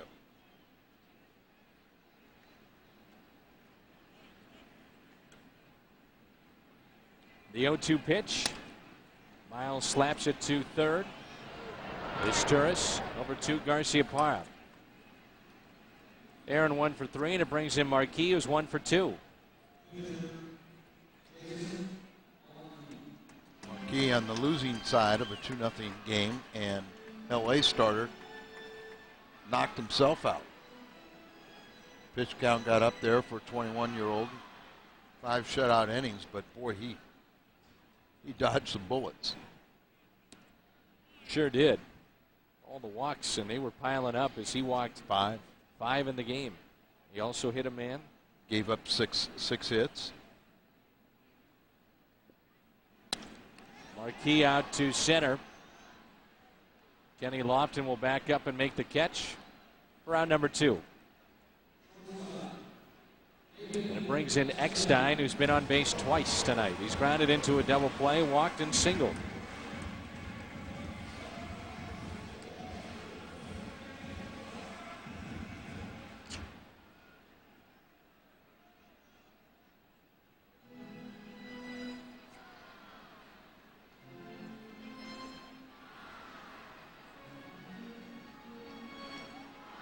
Cardinals have won 11 of the last 15 meetings between the two teams, but trail 2-0 tonight. It's still a long way to go. Seemed like back in the 90s, these two storied franchises were usually 1 or 2 games separating them on the all-time win list, or win-loss season. Now the Cardinals have a slim margin of 939 to 921 since 1900. Just the history. Yeah, but I mean, I can remember where it was like 1 or 2 games difference between them. 1,800 games played.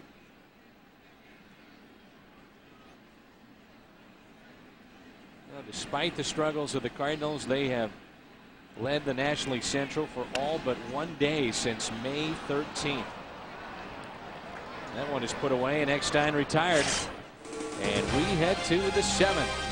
Dodgers are on top 2-0. Southwest Airlines 1971 throwback sweepstakes memory. The 1971 National League MVP Joe Torre batted .363 that season.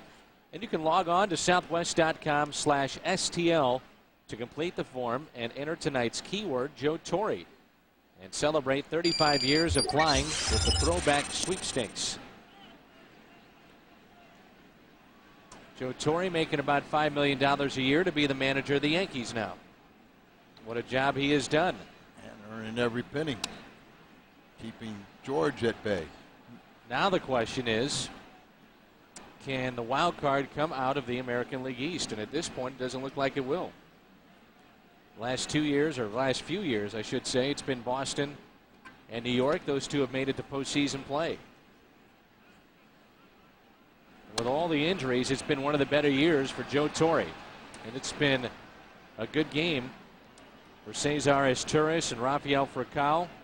Furcal with 3 hits tonight. Turris is now 2 for 3.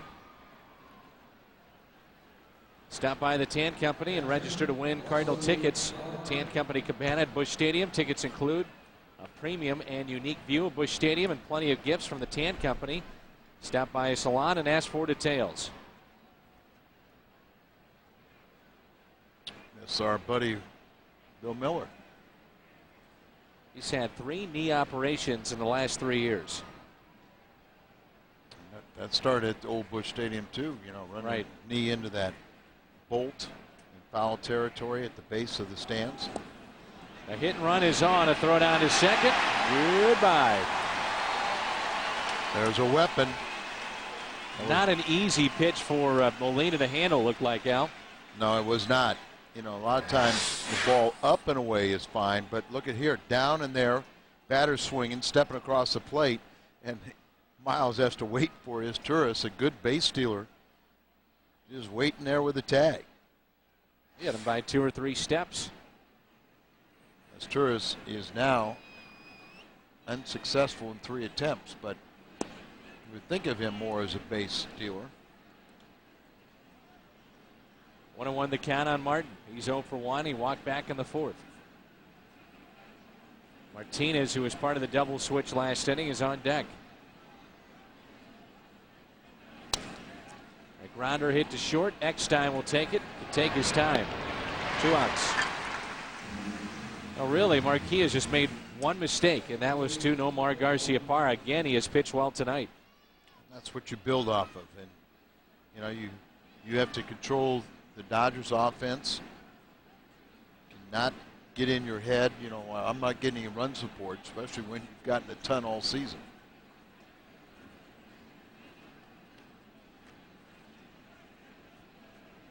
Martinez is hitting .328, 1 home run, 20 driven in on the year. Pitch at the knees on the outside corner for strike 1.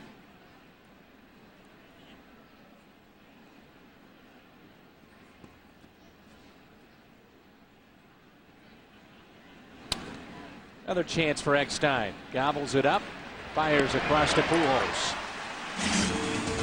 Time to stretch here in St. Louis. It's Spezio, Pujols, and Betty Jenkins is today's merchandise winner in the Hyundai Long Drive Inning Sweepstakes. If the Cardinals hit a home run in the 7th, Betty Jenkins qualifies for the Hyundai Sonata drawing in September. To register, visit a St. Louis area Hyundai dealer. Now the Cardinals have 2, 3, and 4 coming up in the home run Hyundai inning. So, are you jumping the gun, Al? Are you saying it's a home run already? I think Betty Jenkins might have 2 or 3 or 4 shots right here. As Carrera's out there for his 2nd inning work. He was a 1, 2, 3, 6th inning. First pitch to Spezio is a strike. Carrera's got a changeup that moves. And a decent fastball, but a big difference in the speeds of those 2 pitches. And what have the Cardinals done against Carrera? Well, specifically Spezio, he's 1 for 2. Pujols has a home run, he's 2 for 9, and Roland 2 for 2. So this might be the inning. And that's fouled back into the upper deck above us. And fell all the way back down to the first deck. The count of 1 ball and 2 strikes. Spezio tonight is flying to center. He's walked and grounded out. Right down the middle, and he knew it. Guessing and guessing wrong. Yep, strikeout to start the Cardinals half of the 7th. First for Carrera. Pujols hit by a pitch, grounded out to 3rd and double. Certainly a difference in this game outside of the Garciaparra home run. 10 left on by St. Louis. 3 times with the bases loaded and nothing to show for it. Albert is doubled tonight. Looks at a breaking ball and a strike.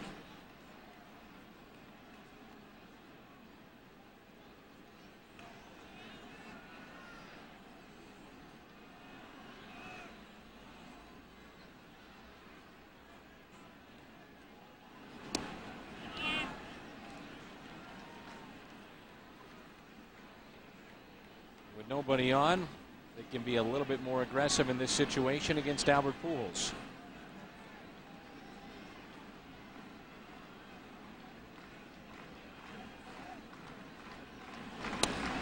Albert hits it out to right center. It's going to hang up there for Lofton.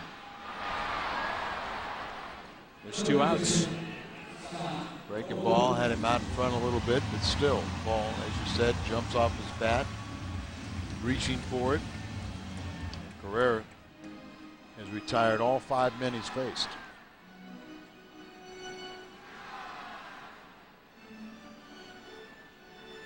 It's interesting. Houston and Florida have a 5-5 final. Scoreboard. Sure, that'll change before the night is through.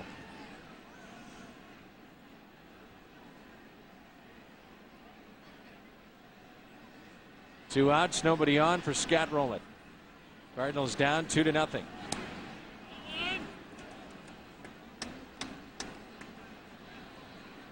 It's a Houston 5-1 final.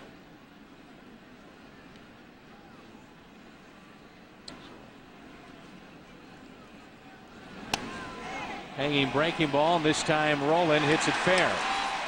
Just inside the left field line, and he's got another double.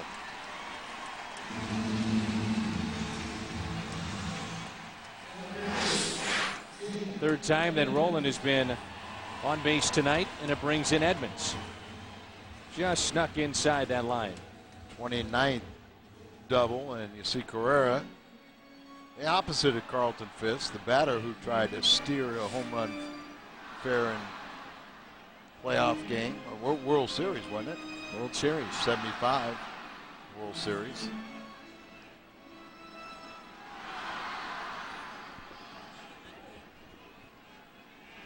Edmonds is 1 for 8 against the Dodgers righty. He'd love to atone for a couple missed opportunities. He's been the key batter with bases loaded or a couple guys in scoring position, less than 2 outs.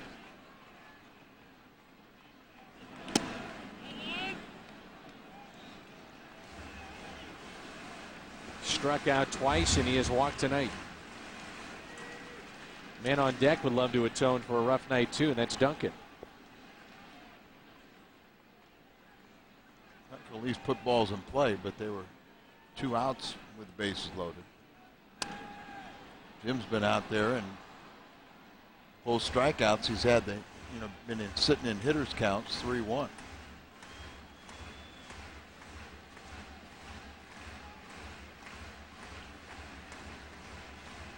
Beauty of this game, you go to plate enough times, you can make one at bat atone for whatever problems you've had before.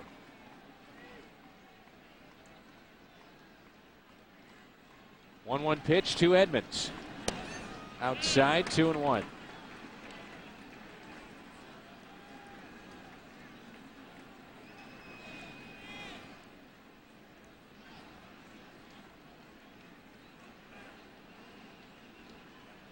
It's interesting how you might want to approach it.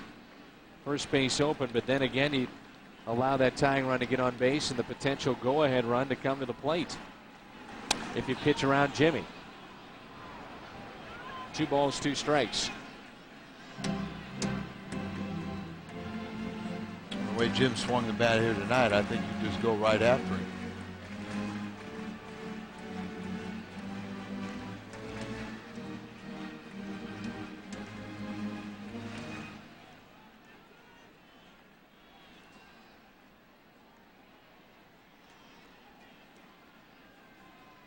Love to see the Cardinals get on the scoreboard, make things a little interesting.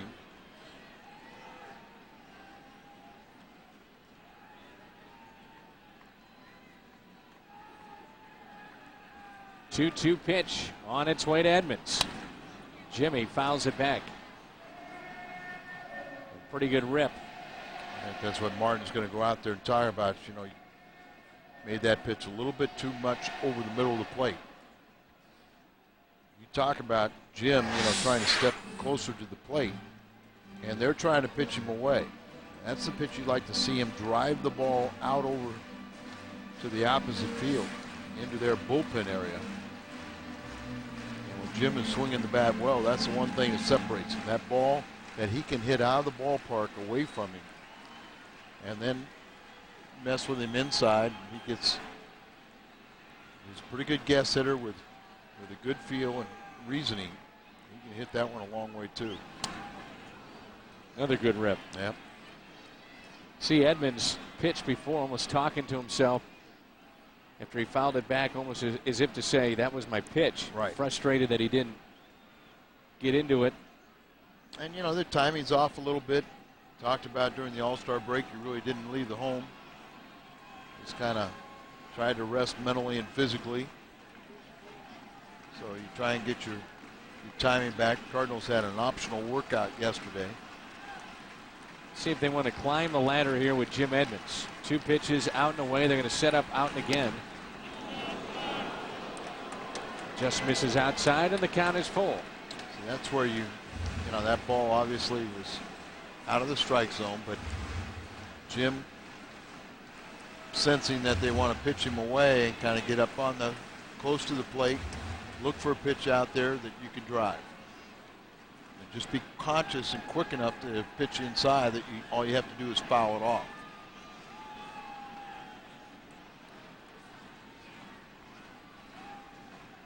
A 3-2 pitch to Edmonds. And Jimmy fouls it off again. Good at bat here by Jim Edmonds. Billingsley had him a couple times where he threw the ball up. Now Jim is a high ball hitter. It's a little unorthodox for a left-handed hitter, but he, by his own admission, he'll say, I've never seen a ball up that I don't like. So there's a fine line of a ball up that you can handle and a ball up that, you know, that is thrown by you. What does he want to come with here on 3-2? Come in on it, I think. Here it comes. Edmonds drills it into right field. High towering shot, and this game is tied. Edmonds wins that battle. What an at bat, and it's 2-2.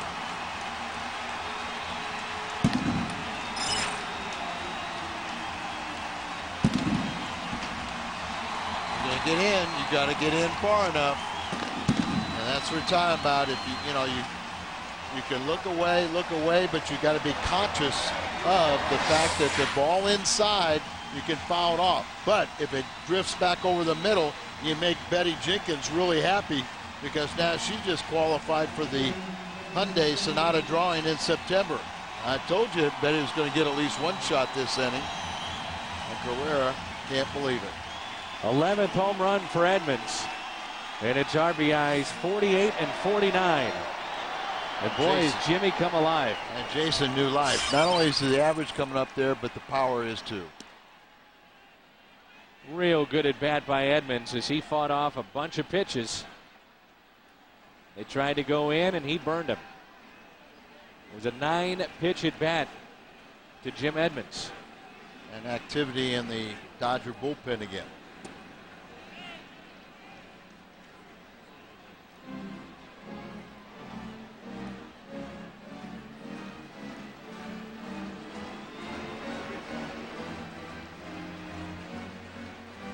Now time is called as it's gone to 2-0 on Duncan. And finally the Cardinals cash in.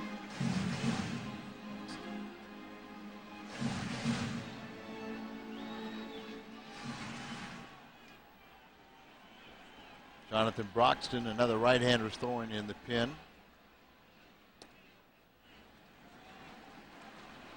Home run pitch in our gun was 89 miles an hour to Edmonds.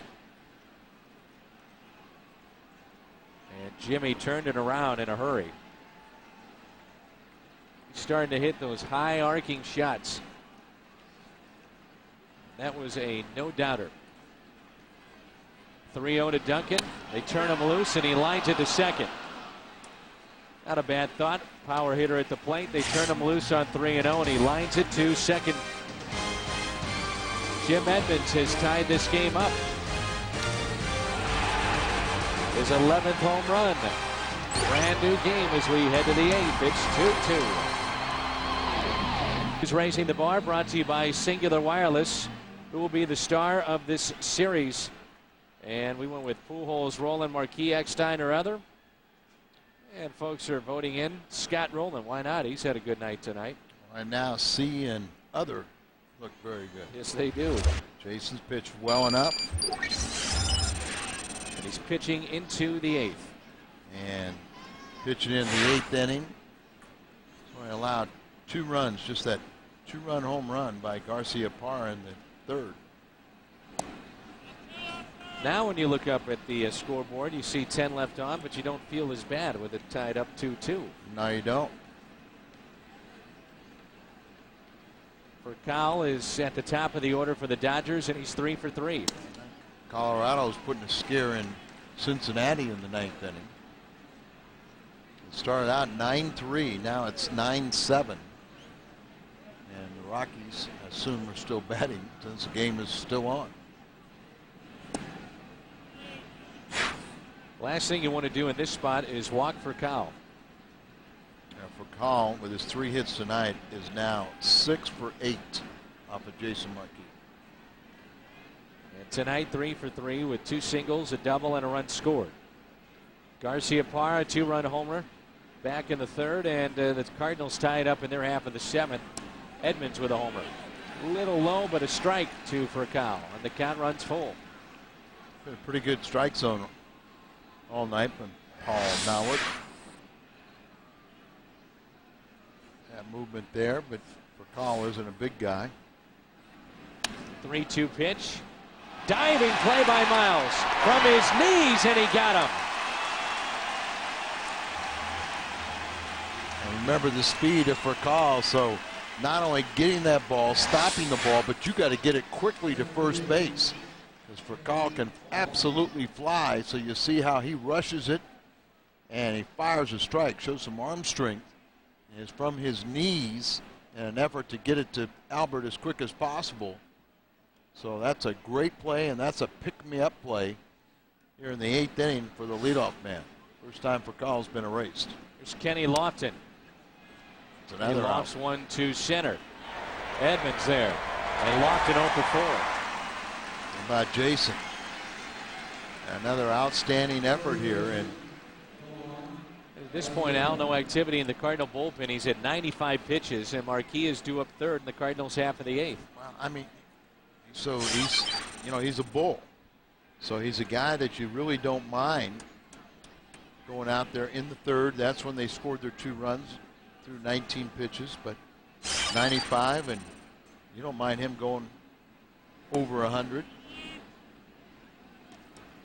With the rain that's been off and on, it's back on now, it's kind of a cool night for him, and well rested. 1-0 pitch to Nomar. You can see where Molina wanted it, outside and low. One of the outstanding things about Nomar is his average from the 7th inning on.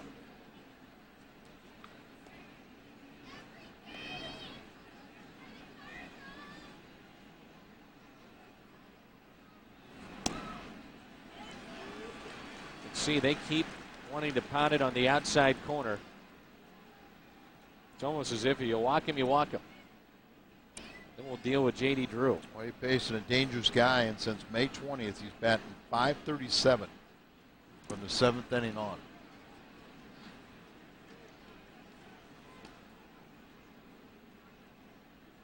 Jason. It slipped. I think he's also kind of take that little stroll, kind of collect his thoughts, get himself back under control, and make his 100th pitch. Edmonds' home run measured at 428 feet. Jason make his 100th pitch and get out and close out the 8th inning. So you got to be careful on 3-1 with Nomar. To the opposite field, it's pretty well hit, and it stays in the park. 7, 8, and 9 in the order coming up for the Cards. Game summary brought to you by Jack in the Box. We're tied up at 2-2. Stranded runners. The early story for the Cardinals, 3 times with the bases loaded. And they had left 10 on before they would get on the board. Another story, though, developed. That was Jason Marquis. His only mistake was to Nomar Garciaparra. And Nomar hit his 12th home run. And the Cardinals then would tie it up with Edmonds' 11th home run. And it's 2-2 here in the Cardinals half of the 8th. It's a final in Cincinnati. They win over Colorado 9-7, but Cincinnati's bullpen gives up 4 runs in the 9th.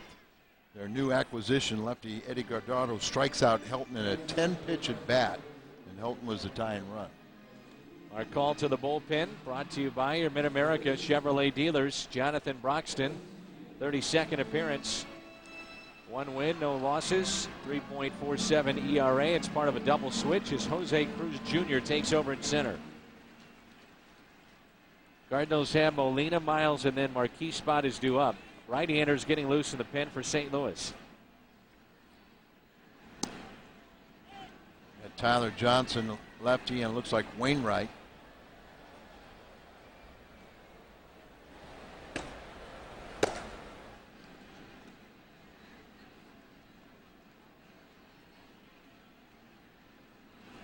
Tony La Russa make that call out to Marty Mason, the bullpen coach. And it is a collective effort, this coaching staff of St. Louis, as Marty, when we're on the plains traveling, is always looking at his DVD player, and Chad Blair puts together the opposing teams, their lineups, what the Cardinals may face. Molina down the right field line, and what a play. Catch is made by J.D. Drew. Good play. Outstanding play by J.D. And not knowing this ballpark, that's not an easy thing to do. You know, sometimes we accuse J.D. of shying away, but in this case, he reaches out, running kind of parallel to that short wall in foul territory, and you know that wall right there. So an outstanding play by J.D. Mentioned that he is represented by Scott Boras. Barry Zito just picked up Scott Boras, free agent at the end of the year. Miles with a base hit up the middle. And he represents the go-ahead run. John Rodriguez is going to be the pinch hitter.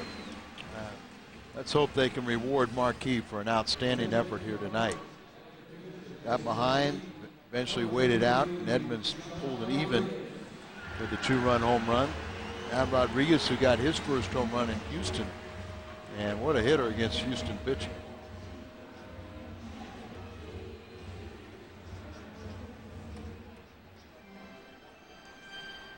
Batting for Marquis, only mistake to Garciaparra. So he allows 6 hits, 8 innings of work.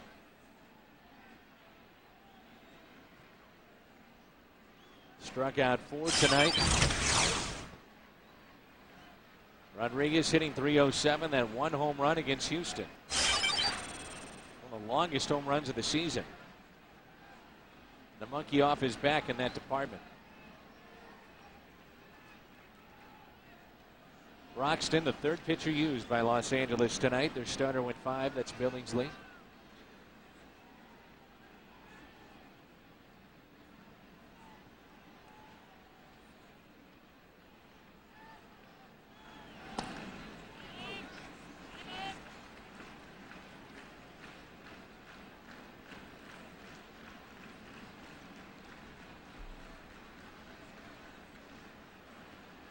Good ball game. Fans have stuck through this almost a constant drizzle.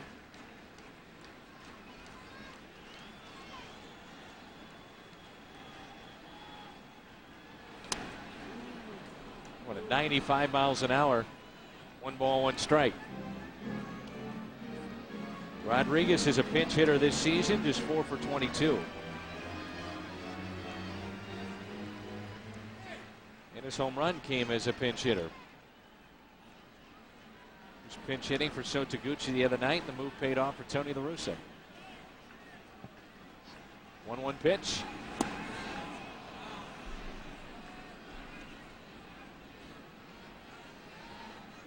Now at 1-2, you got to wonder if Rodriguez is going to see another fastball.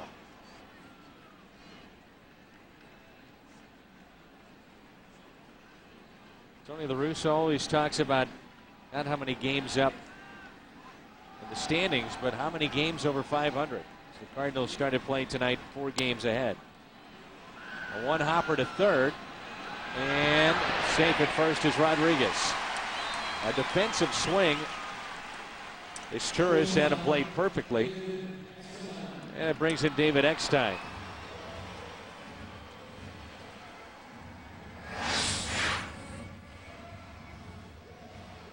Turris gets that ball.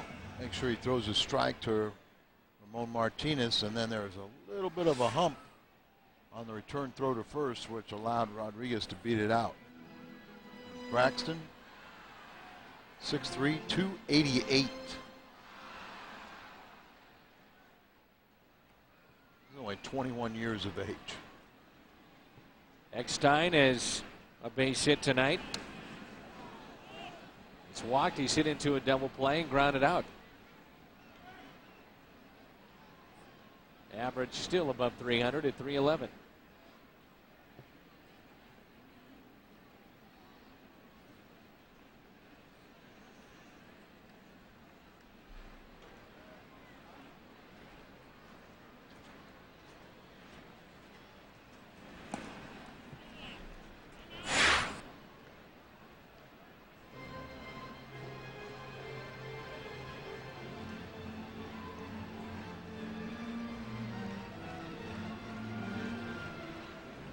Rain picks up again. Like you said, Al, it's been off and on.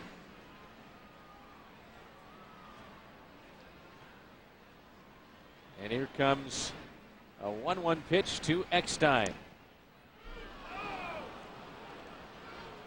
Crowd didn't like that call. Looked to be a little up, but home plate umpire for the most part, Paul Neward, has been pretty consistent tonight. Yeah. It's like Braxton is slow to the plate. Thinking the exact same thing, Al. And you've had a chance to get a look at him after the base hit by Miles, but Cardinals reluctant to run themselves out of the inning. Very short lead by Aaron. Got a high leg kick and really wraps it. How about home run number 2 for David Eckstein? Wouldn't that be something? Well, I think all of his fans back in Los Angeles would like to see that. What would some of their fans or even some of the people that follow this team think about David Eckstein since he's been gone? 2-time All-Star now in the National League. Kind of the odd man out, just lost his job. All they dwelled on was what he couldn't do. You know what he can do? He can win. The 2-2 pitch. He's proven to be a tough out in the top of this lineup. We learned in the pregame show he's a stalker. What is he? Stalker. A stalker? Yeah. Girl that sung, Carrie Underwood, who sung the national anthem. He and his wife were big fans, and he told her, he sought her out. He said, I was stalking her. Tell her, I made sure I told her my wife and I are real big stalker. fans. Stalker. Oh, What do you think? He's working for like Snooks? Yeah. Not even stalker. It's a high throw. And out is Eckstein. As Garcia Parra just got back on the bag in time. A better look as we head to break. Immediately after the game on the Busch Light Midwest Sports Report, we'll head back down to the field. Jim Hayes will have our star of the game. We'll listen in on Tony La Russa's live comments. Plus, Bernie Miklas joins me to take your phone calls. All that and much more next on the Busch Light Midwest Sports Report. Dan and Al will see you then. All right, Pat, thanks. Tyler Johnson takes over for the Cardinals in relief of Marquis, who went 8 innings. J.D. Drew, and then Cruz, who is a switch hitter, and Ethier. So Tyler Johnson may see a couple of hitters, if not the entire inning, as So Taguchi takes over in left field. Cardinals have a right-hander getting loose in the pen. 0-2 on J.D. You get that first man out. So you bring one of your left-handers to get J.D. out.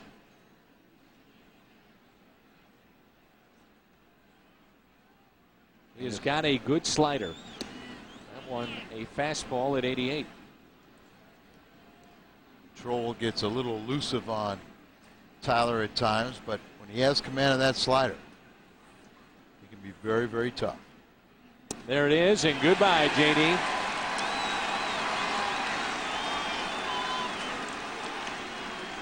Good start for Johnson here in the ninth.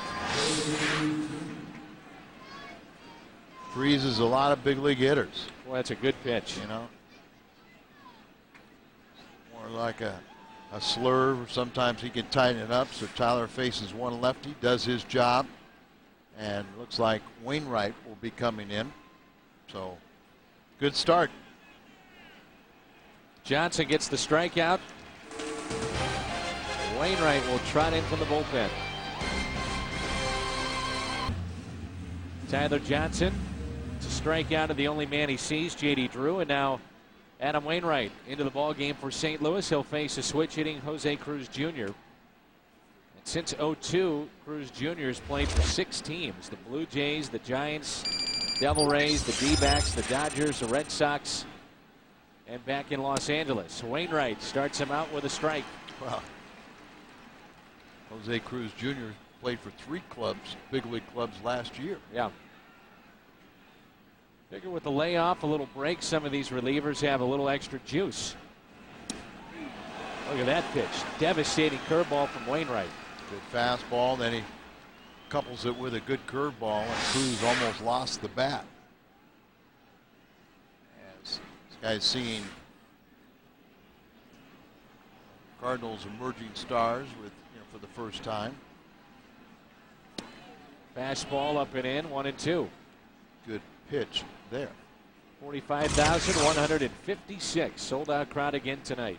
Games are getting a little more scarce, aren't they? Tickets. Here's a 1-2 pitch. Another curveball.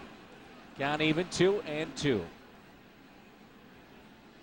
Jose Cruz Jr. part of a double switch. See if Wainwright wants to go back to the curveball, which Cruz swung through his first time. Changeup. Been throwing that a little bit more as of late, but that changeup, sure, you'd like to get lower in the zone. That was left up. I think you get in trouble trying to throw too many pitches as a bullpen pitcher. You don't need 4 pitches like a starter because you're only going to face these guys one time. Here's a fastball. Miles. 2 outs. Cardinals, by the way, will have 2, 3, and 4 coming up in the bottom of the 9th. Spezio and Pujols, or rather Taguchi, Pujols and Roland.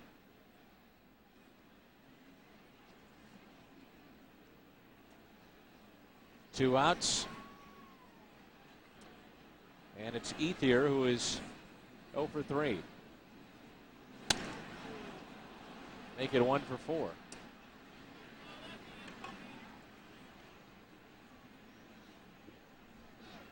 So the go-ahead run is on, and it brings in his Turris.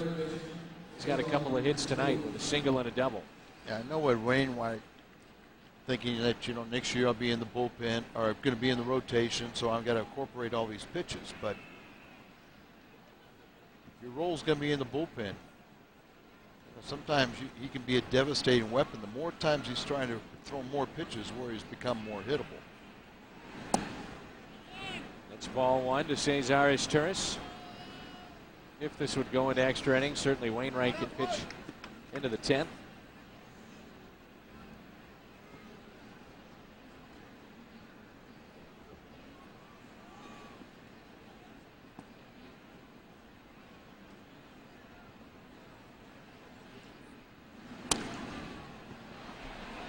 That one's going to find the seats out of play.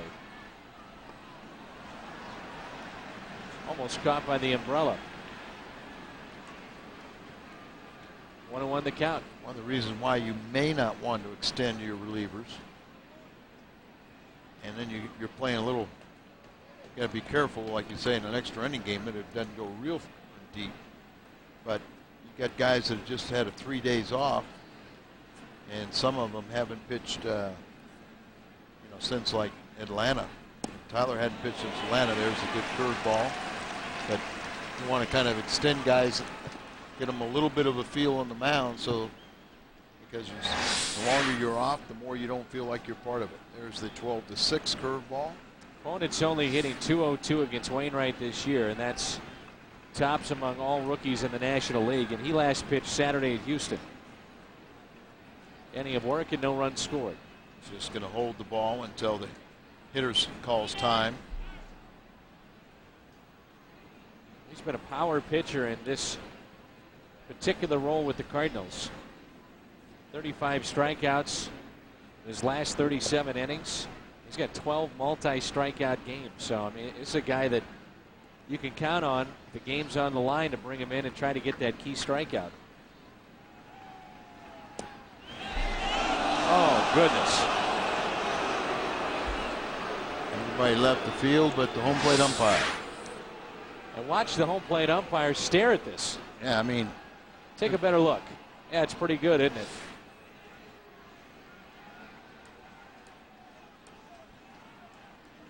May have fooled him.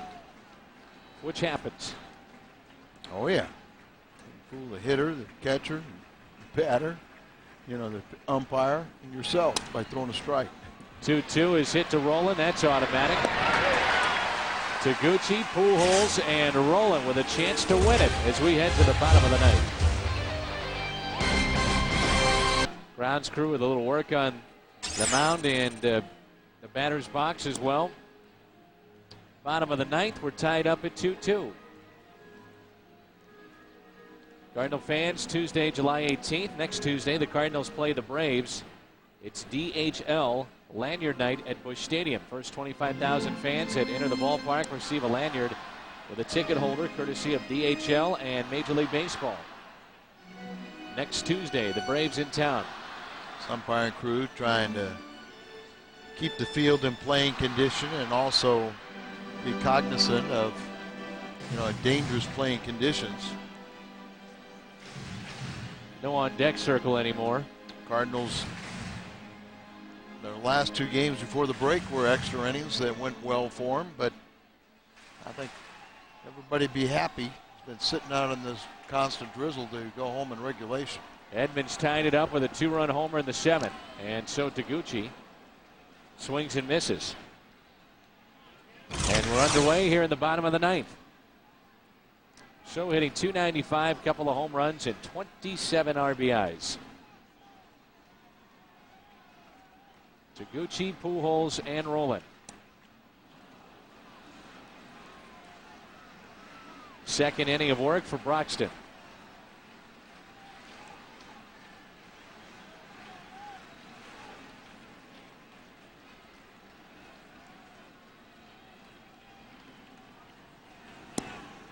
Three pitches, and he struck him out. Will Albert even see a pitch in this at bat?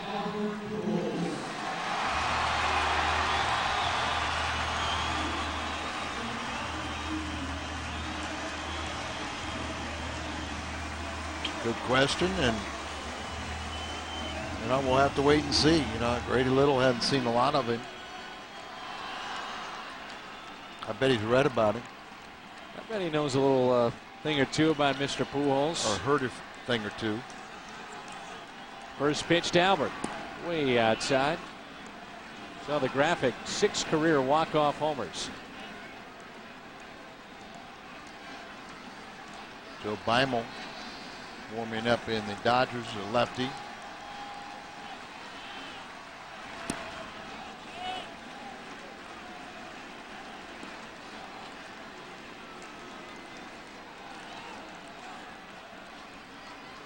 Pujols hit a one-hopper off the wall for a double. Back in the fifth, and he's been hit on base twice. 2-1.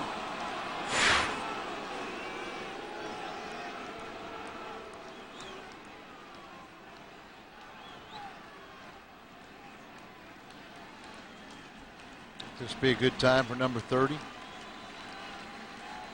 Albert is sitting on 29, and here it comes. Just inside. 3 balls and a strike. If anybody should be a little tired, it might be Pujols, along with Roland and Eckstein after the long game on Sunday. And you can throw Carpenter in the mix too, but the travel, media sessions, the game, and then flying back to St. Louis. Ooh, Pujols with a pitch to hit, and he popped it up. Get out of play. Oh, and diving into the seats. No catch. The catcher, Martin, and he couldn't come up with it. From our vantage point, it looked like it was in the glove, and it must have bounced out at the last second. What an effort. You're absolutely right. That's what I thought. He caught it and made a sensational play diving over there, and there you see it pops out. So the umpire right in good position, but a scary proposition, but Martin with a great effort falls in there. Nobody gets kicked in the head or anything, but he's fine. You got that low wall, so when you're going forward, you can get up over there, but then your momentum just carries you into the seats, and the ball popped out of his glove at the last second. Cardinal fans give him a chance to field it, and he almost pulled off one of the best plays of the year.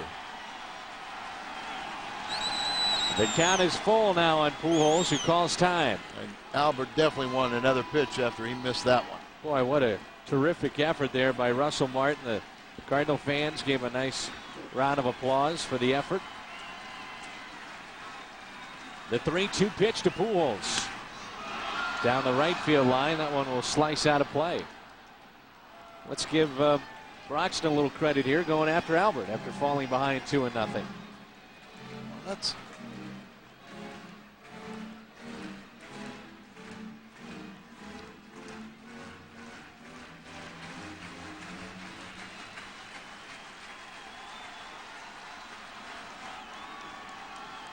like a slider. The 3-2 again. Albert out to left center field. Will it carry out? And no. And it's caught at the wall by Jose Cruz Jr. He almost sent us home. Without this rain, and we had the normal humidity and heat of a summer night, that ball would have been out of there. Albert thought he had a shot, but then his doubts came in, but he hit it well. Thrilled this crowd with another long blast. I think initially thought he might have gotten it, but then he started doubting himself. They want to go home. Scott could send him home. Rolling a good night tonight. Isn't it nice to say that? On base 3 times. Compared to last year in his first half where he hit .251, he hits .331 in the first half of '06. Played 26 more games in the first half. Bites it off, and we head to extra innings.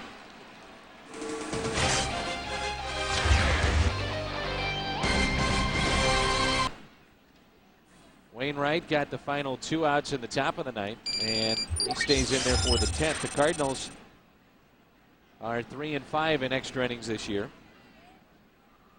Los Angeles 0-3.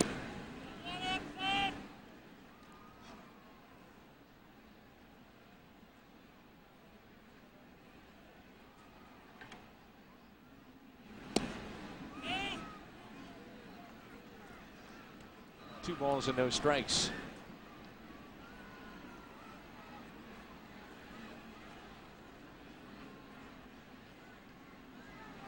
Russell Martin, oddly enough, attended the same high school as Eric Gagne in Montreal. Played 2 years junior college baseball, then signed with the Dodgers. He lines this one down the right field line. It's fair. Into the corner it goes. And Martin will dig for 2, and he's got a leadoff double. That's not Eric Gagne. Second time that Martin has been aboard. See now all the years that they've been playing in Canada, how it's paying off with a lot more Canadian-born players. Gagne waving in his high school buddy, alumni. See what they want to do with Martinez here. Certainly a sacrifice situation. Of course, the Montreal was a longtime AAA affiliate of the Dodgers. Seen Pujols very aggressive in these spots. I was watching Martin as he picked up the double, and he runs okay for a catcher. I mean, not great, but he's okay. He's okay. You know, he's still young. A lot of times, Pujols will charge and the pitcher will go down the third base line, and Rolla will get back to the bag at third. 1 ball, 1 strike. Martinez grounded to short back in the 7th. It's part of a double switch in this game. 2 home runs in this game. Garciaparra, 2-run shot in the 3rd, and Edmonds with a 2-run homer in the 7th, his 11th.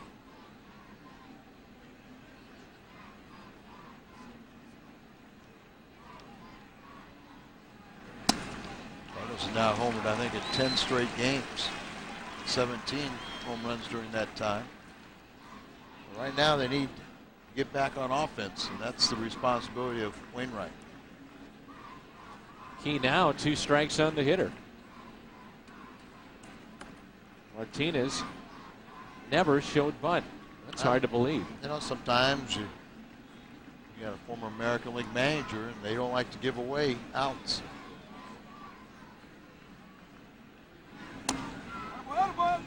And Roland will charge, bobbles, everybody's safe. Sometimes it's good strategy. Sometimes it is. Runners at the corners and nobody out. The base hit for Martinez on the infield. You see the 6-time Gold Glove winner just couldn't get the handle on it, and they didn't complicate matters by throwing away. What would happen if Roland would have been playing third base in the 9th inning? National League home field advantage. You got it. And that's why, Al, to me, it's an exhibition. I mean, to sit there and say that if you've got a 1-run lead, and arguably the greatest defensive third baseman of his generation, some say of all time, sitting on the bench and you don't put him in for defensive purposes, that's ridiculous. And a guy that, you know, Cabrera is an outstanding player, but he's not a very good third baseman. How about who's playing left? Carlos Lee. And Carlos Lee and Andrew Jones. Yeah. Didn't get in the game either. Makes no sense.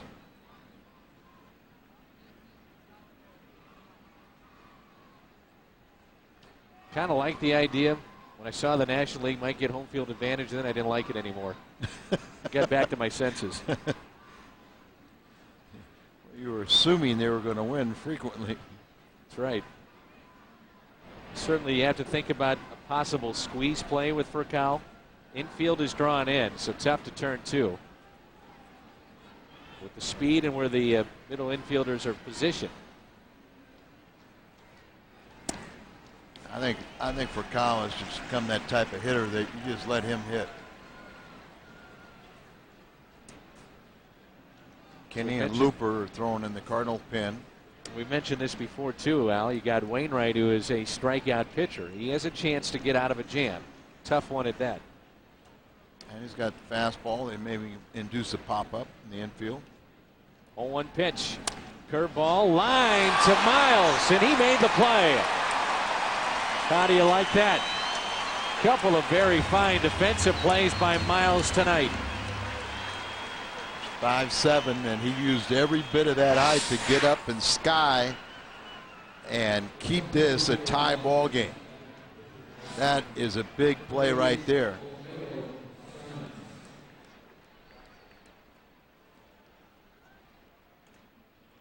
So pinch hitter here for the Dodgers. As Cianez will hit in Broxton's spot. Signs, Olmedo Signs, that's how you pronounce it. Thinking of the old pitcher, yeah. Cianez. Yeah, I messed you up there. But he's a pretty good pinch hitter. And he's, you know, you always have to be present of that squeeze, but this guy's a slugger.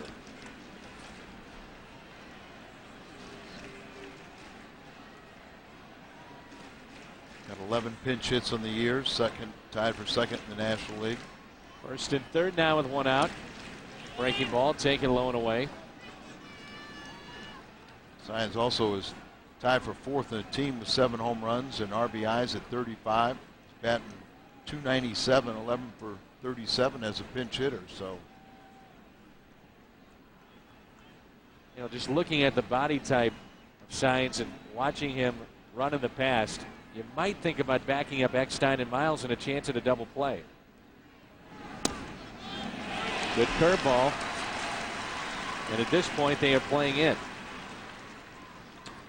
Well, you're not back at double play depth. They're still basically right in front of the bag instead of playing about midway back on the outfield. And then, you know, a lot of times they have that tendency to come in as the pitch is being made.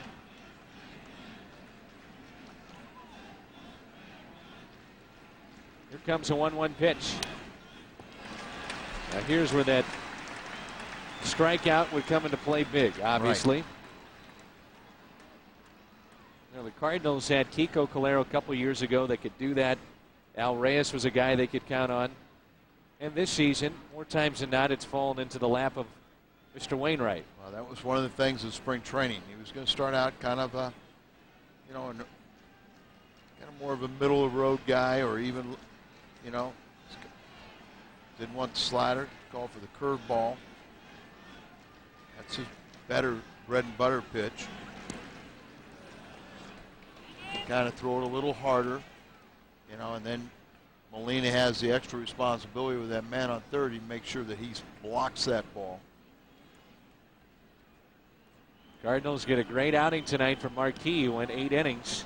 Tyler Johnson, a third of an inning, as he struck out J.D. Drew back in the 9th, and since then it's been all Wainwright trying to pitch out of a jam. That's the slider. Don't keep it down.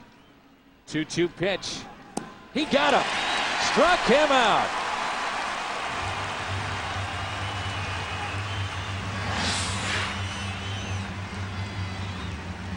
Down there, just perfect location, down and away. Set out there. And gets a hitter to expand the zone. I don't think you or I'd be necessarily opposed if Dave Duncan went out there and said, you know, second base is open. Yes. I'm sorry. Nomar has stung the ball 4 times tonight. And you and I were in Fenway, and remember that game. That, like you said, he just took that one under his own control. Defensively, but offensively, he had a banner night. I came away thinking after that road trip, we saw Jeter.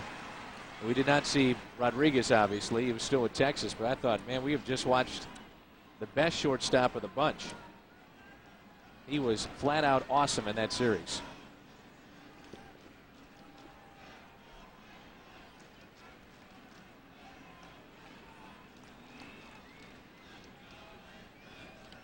Wants it low and outside, the 0-1 pitch. Strike 2. And Wainwright a strike away from getting out of a jam of first and third, and nobody out here in the 10th. That's what a strikeout pitcher can do. You know, they were talking about moving him into this role in the second half, but he started that about 2 weeks into the season. There's the slider, the one that he struck out Signs, but he's ahead in the count. Glove will be down again. Good pitch. That's a good pitch. Right, he just it was up, but it was far enough away that couldn't reach it. But at least you make it tantalizing for the hitter. At least think about it. Maybe pull the trigger.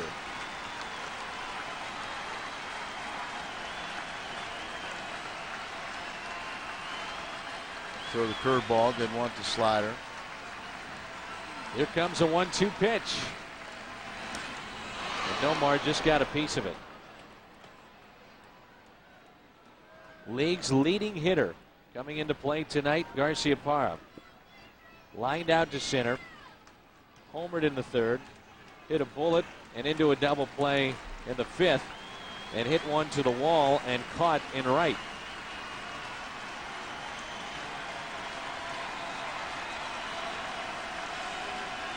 Curveball. Another off-speed pitch, the curveball, and blocked beautifully by Molina. Read his lips. He said, "That away, Yachty." Yeah, and one thing is, you know, throwing all these breaking balls, there's nothing wrong with throwing a fastball off the plate too. He yanked down on it, pulled it right into the ground, but good form and technique to block it. A hug on the mound to decide this 2-2 pitch.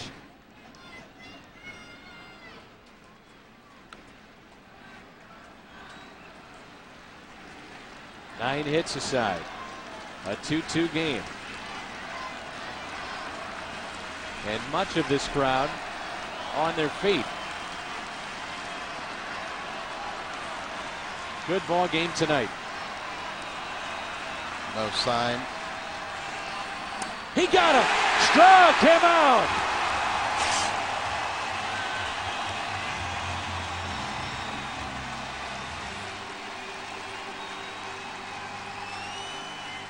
Two strikeouts to end the inning. And a good play by Miles along the way. It's 2-2 midway through. Dave Duncan, a word with Adam Wainwright, who pitched out of the jam. First and third, nobody out. A line out, two strikeouts later. And a strikeout of Garcia Parra mixed in there. And we are in the bottom of the 10th, tied up at 2-2. What a job. Lefty in, one of two in the bullpen for the Dodgers. Joe Beimel. Former Pirate. That Pirates bullpen for a few years. Well, how many times, though, we've talked about it time and again, where a team gets momentum swing off of a situation like we just saw in the top half of this inning. That carries over to the bottom half. Wainwright, two huge strikeouts. Edmonds has homered tonight. Why not just end it?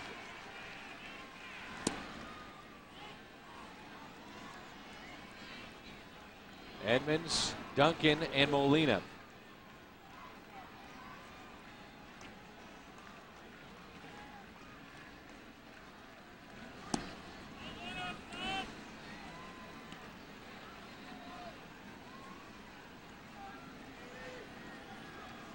Jimmy 1 for 3 with a walk and a home run.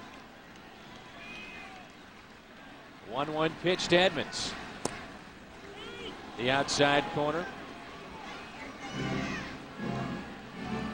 Beimel from Pittsburgh area.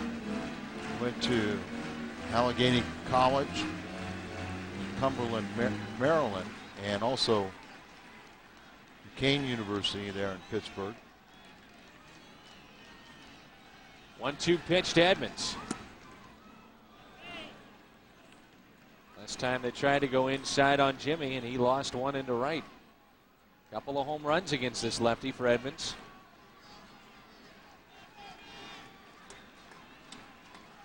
Number 3 would be Sweet. 2-2 pitch. Edmonds off the end of the bat out to center. Jose Cruz Jr. there for the first out.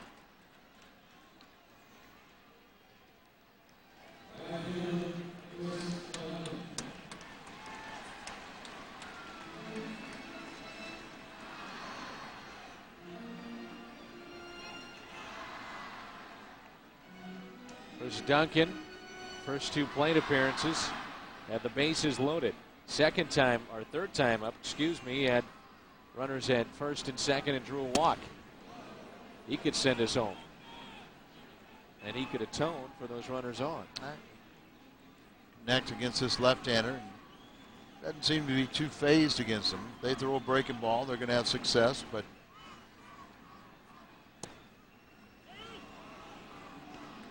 Beimel, St. Mary's, Pennsylvania High School, where he wrestled, played baseball, football, and basketball.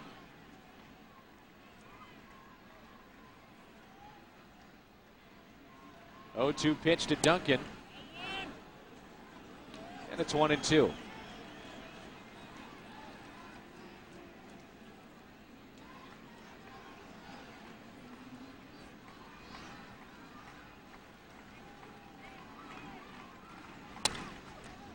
Rounder hit to second. 2 outs.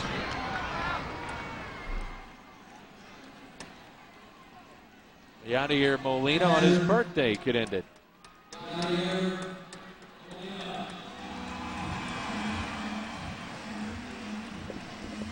Oakland and Boston are playing extra innings. They're 3-3 in the 11th.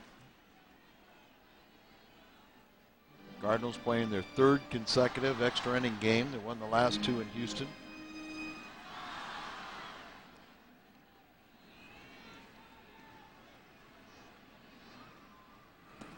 Cardinals can win the division. Might look back at those 2 games and say that was a turning point. Very well could be, yeah. Not just the way that they won, but who they beat. Yeah, and just, you know, Clemens and Pettit started, beat Oswalt on Saturday in relief, beat up on Lidge. So, I mean, those were character games for Tony and his guys, and it's a good ball game right here. It'd be much better if it ended with Molina doing something on his birthday. 2-0 pitch.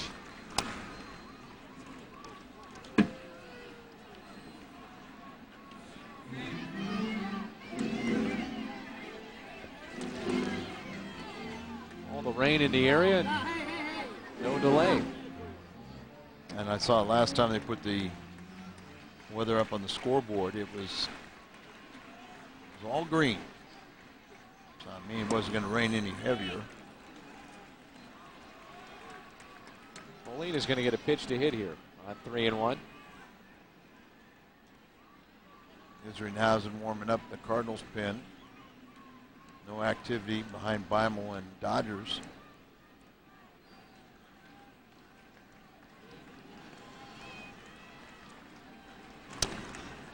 Isringhausen's performance, along with Looper, overlooked from the weekend.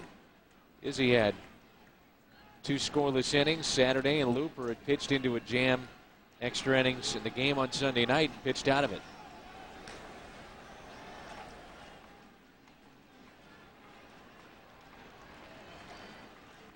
A 3-2 pitch on its way to Molina. Yadier back to Beimel. And that, with a wide throw, will send us to the 11th. We're tied up 2-2. Isringhausen will take over and pitch the 11th for St. Louis.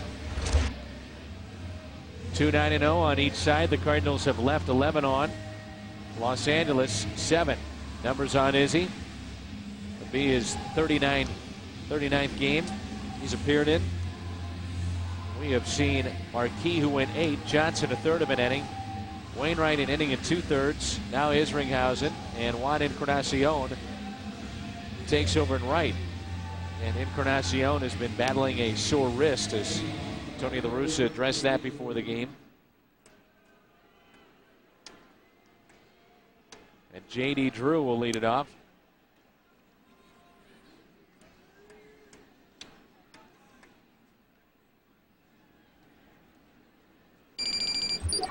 Drew, Cruz, and Ethier.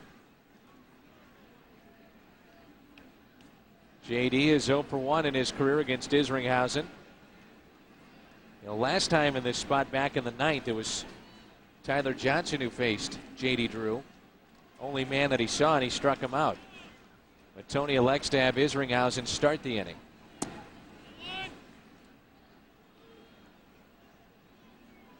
At least it guarantees that Izzy pitches in this game. And a lot of times they don't want to bring in Izzy in the middle of an inning with men on base. But he's worked hard on trying to cut down the opposition's ability to steal against him. He's cut down on the walks, were a problem at the beginning of the season. 2-1.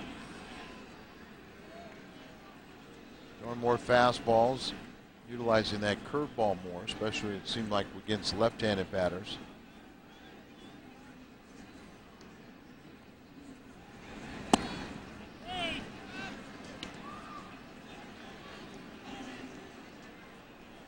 Three balls, 1 strike.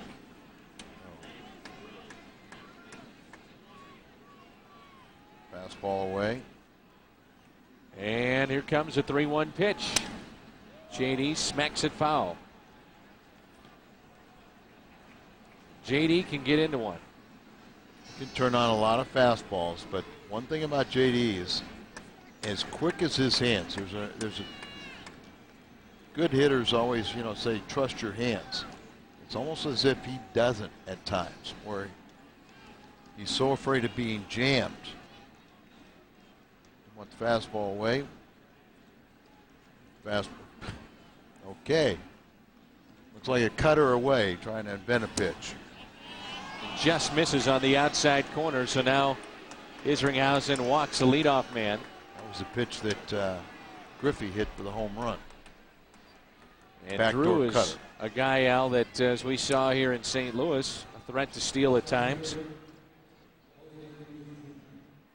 As you mentioned before, Isringhausen has really worked on trying to be quicker to the plate. Something he focused on spring training this year. Yeah, and all he has to do is just give Molina, a legitimate shot, and he'll do it. Only 2 steals on the year for Drew. And he's caught twice. 2 out of 4. That's ball 1 to Cruz. Interesting to watch last inning where after a leadoff double, Grady Little elected not to sacrifice. Move that wound up paying off as they got an infield hit to make it first and third, but Wainwright pitched out of it. 2-0. And it's got to be the loneliest feeling for Jason Isringhausen to be on that mound. And second man he has faced tonight, and already hearing it from the hometown fans. Well, when he came in, they tried to cheer him on, but 1 walk and a couple pitches falling behind, and all of a sudden his detractors are become more vocal. It's the life of a closer, and Izzy can handle it better than most.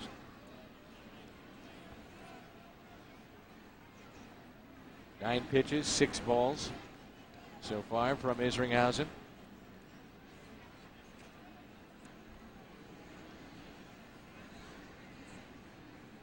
Jose Cruz is grounded out. Only plate appearance. He's 0 for 1. See with a lefty at the plate how Pujols will hold the runner. Take a couple of steps off the bag and not stay on it.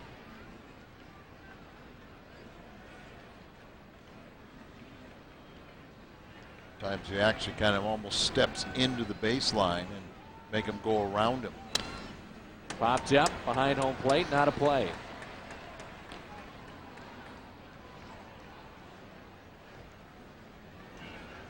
Some managers believe you play for the win on the road. You don't play for a tie. Or at least in a situation you go for. You don't play the safety first by squeezing and trying to manufacture a run. You just go for a crooked number on the road. Count even 2-2. Cardinals would love the double play here. Rounder, hold foul.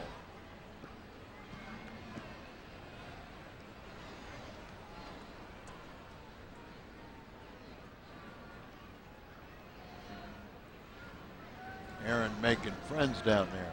Plays that tough guy role down there, doesn't he?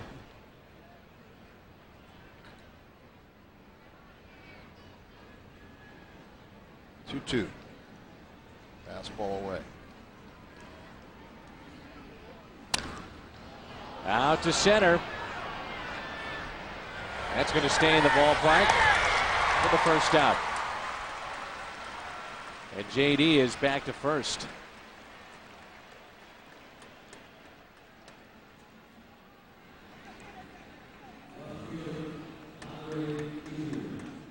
Brings in Ethier. Singled his last time up, and he's 1 for 4.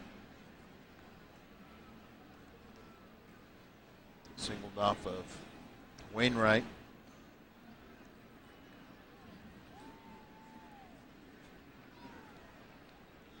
To the ball the opposite field.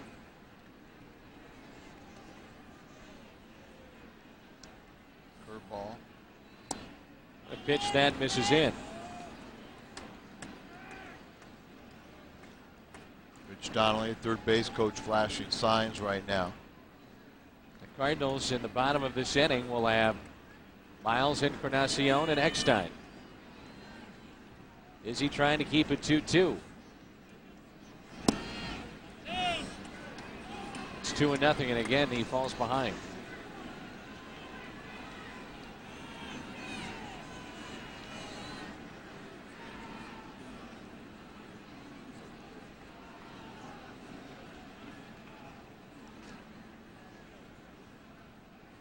15th pitch of the inning coming up.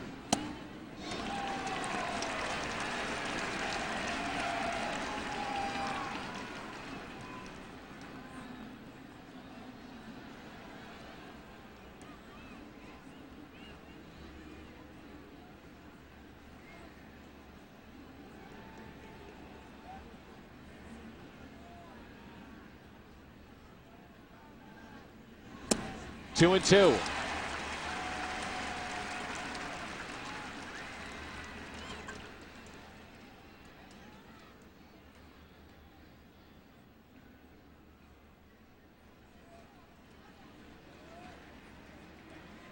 Fastball away.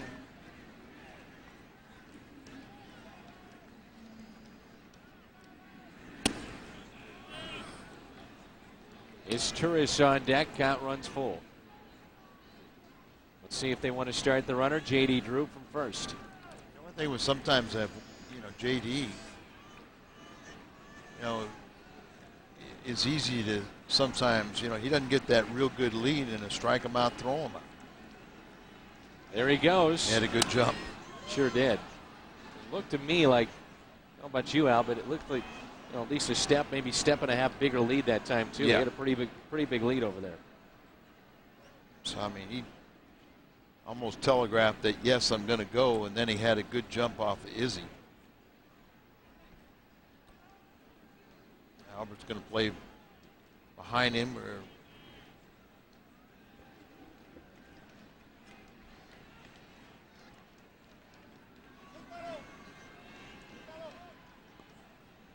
J.D. could get another step or two if he wanted. Doesn't take advantage of it. Isringhausen comes set. There he goes. And it's fouled back.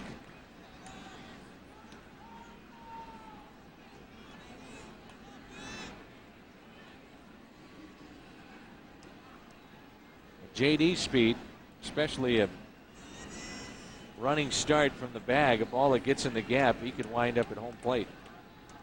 That's why it's Cardinal no-no to get that, to walk a guy in extra innings, but then to get to a full count to where he gets a running lead. The curveball is tapped out to Isringhausen. Over to Albert.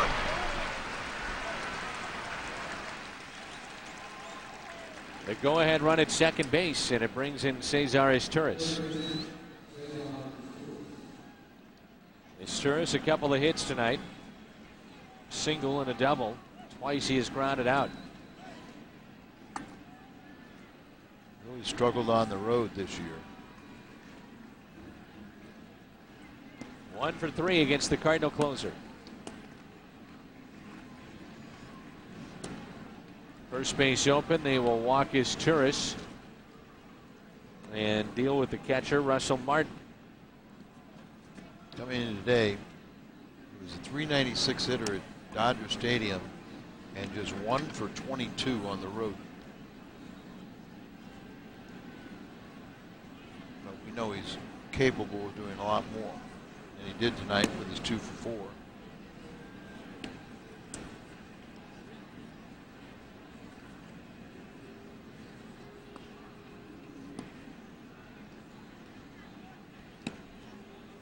Intentional pass to Turris, and it brings up Martin, who doubled his last time up.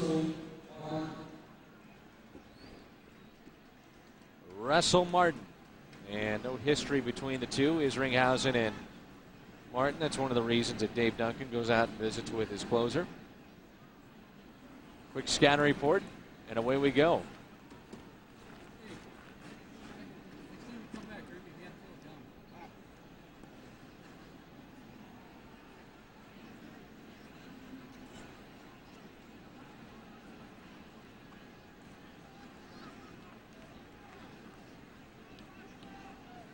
Kid's done a nice job.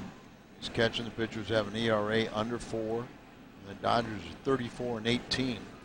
.654 winning percentage in the 52 starts prior to tonight.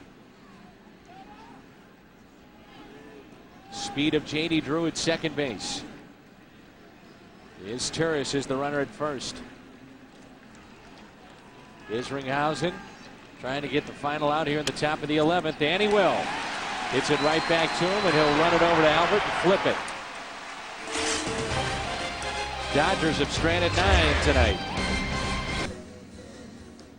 10 of the 11 runners left on by the Cardinals were done in the first 5 innings.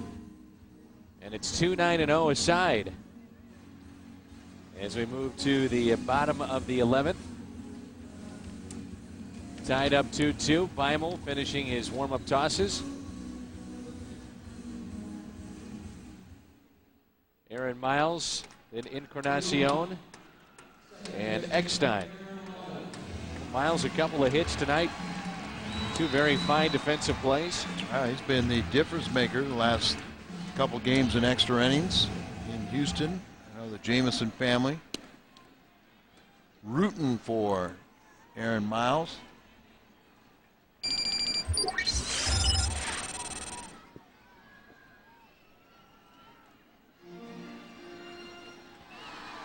That their favorite player or something?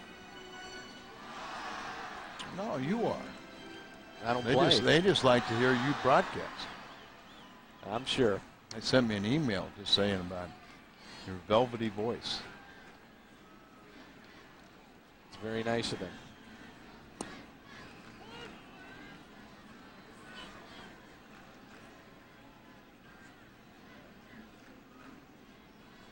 Aaron was telling me yesterday, he said, you know, I need to get my first home run.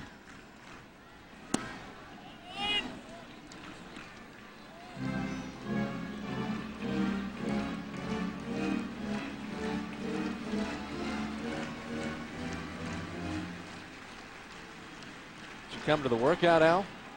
No. Grinder hit to short.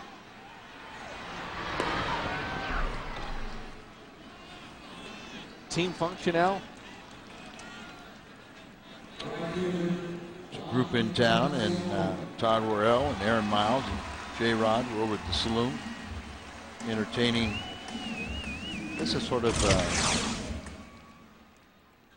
subsidiary of Blue Cross Blue Shield, and a lot of their top salesmen around the country. They signed autographs, meet and greet, had a good time. 1 on, nobody on. First plate appearance for Encarnacion. Off the end of the bat. 2 outs. Top of the order, David Eckstein.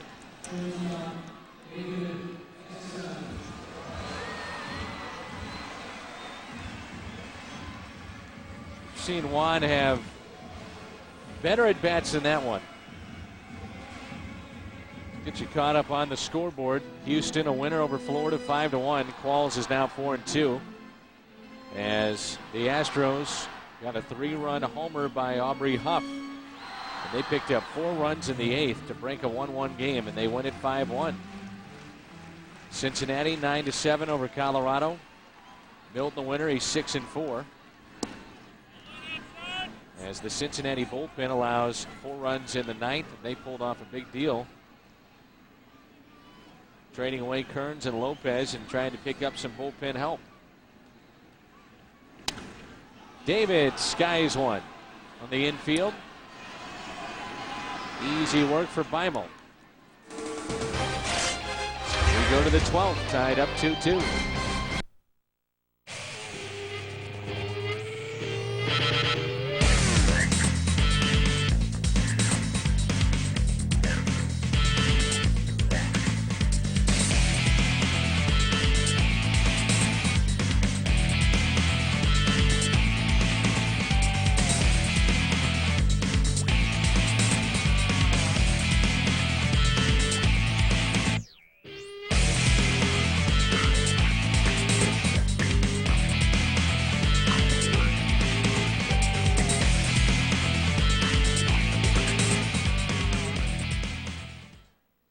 Josh Hancock has been inserted into this ball game. Hector Luna takes over at second base, and we're tied up at 2-2. 33rd appearance for Hancock.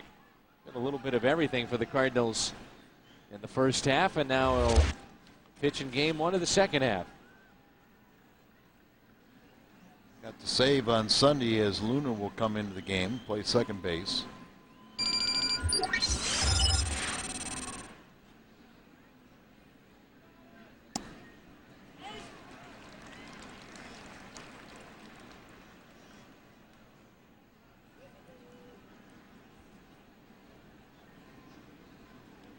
Ramon Martinez is 1 for 2.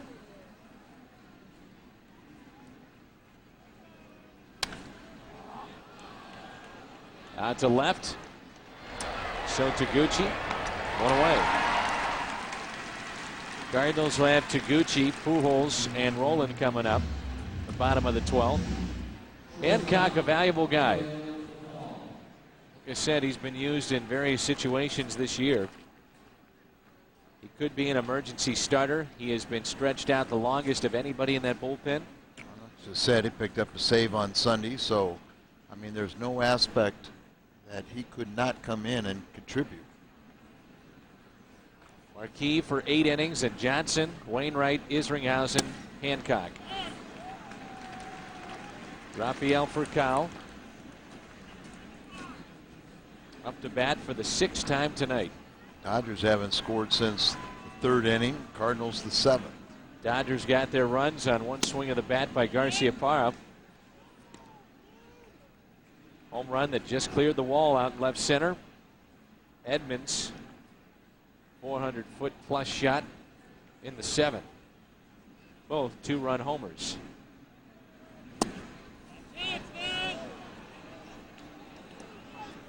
They had a crowd of 45,000 plus tonight.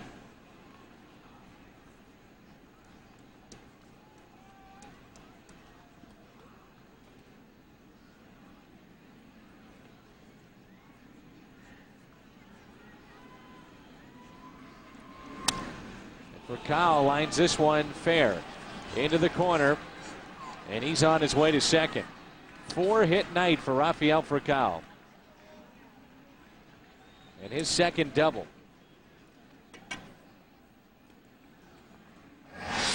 Blazing speed makes him one of the most exciting players, and he's a slasher.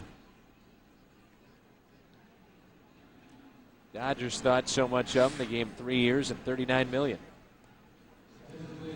And I think they're a little disappointed in what they've seen so far. Not tonight with his 4-hit night, 4 for 6. Matt Kemp. Pinch hitter. Numbers on Matt Kemp this year. They got a pair of backup catchers off their bench now, and Bennett the only available for Tony.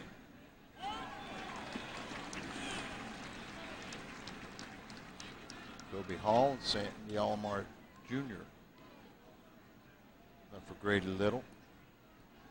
Cardinals have Kenny, Looper, and Flores left in the bullpen. So plenty. 0-1 pitch to Kemp. Go-ahead run at second base. Situation here where you got to keep an eye on Furcal. His good speed at second. Trying to keep him close to the bag, too. Base hit more times than not, he's going to come around and score. See where Luna's positioned.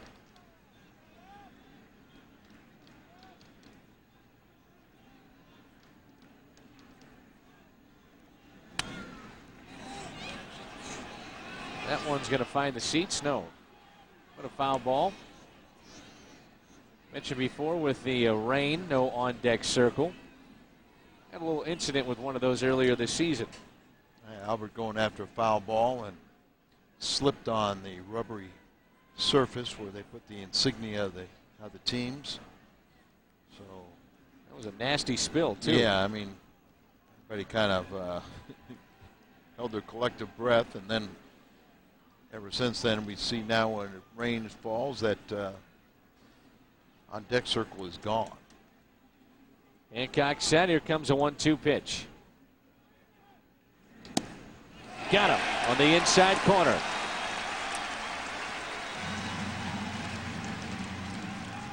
2 down.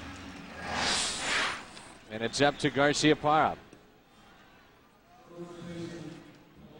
Under the hands, lets it go, and rung up, looking for something out over the plate. First base open.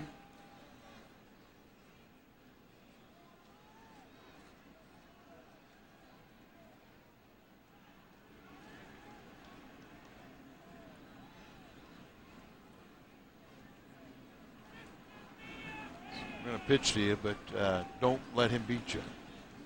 Key strikeout for Wainwright to end the 10th was Garciaparra with runners at first and third. And Nomar hits it out to left. Taguchi is there. Too good a pitch, but he got away with it. Taguchi, Pujols, and Roland coming up with a chance to win it. Al's going to tell you about the new right-hander for Los Angeles. Takeshi Sato. Sometimes they call him Sammy, but he's 36 years of age. This is his first year in the Dodger organization, coming over from Japan, and the 5th Japanese pitcher since the Dodgers signed their very first one, Hideo Nomo, back in '95. This kid, saw him. He's a big strikeout guy, at least in Japan. 14 years, 87 and 80. He had a couple years where he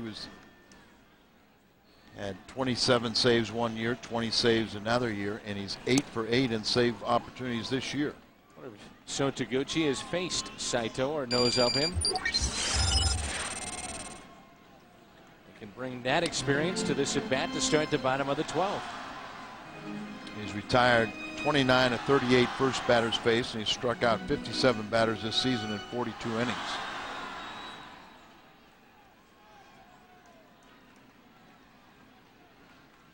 Struck out looking, so Taguchi did back in the 9th. That was some when Hideo Nomo arrived with Los Angeles. It was outstanding. 0-2.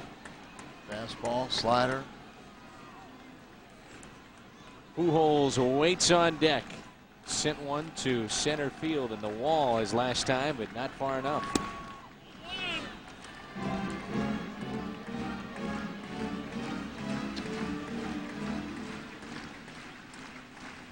One-two pitch to Taguchi. Check swing, 2-2.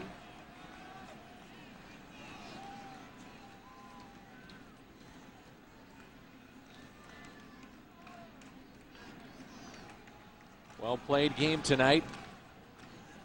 10 hits for the Dodgers, 9 for St. Louis, and we're tied up 2-2.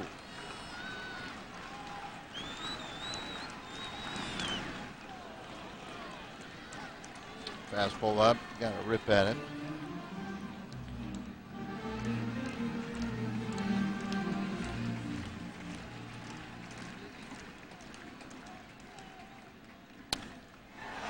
So Taguchi down the left field line. It is hooking and foul.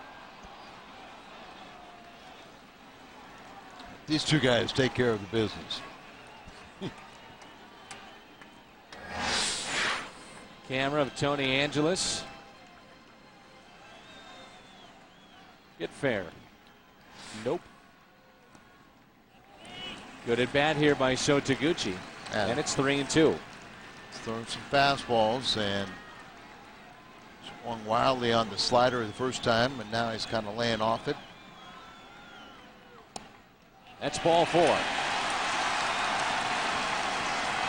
Looked pretty good. Saito didn't get the call, and now Pujols will dig in.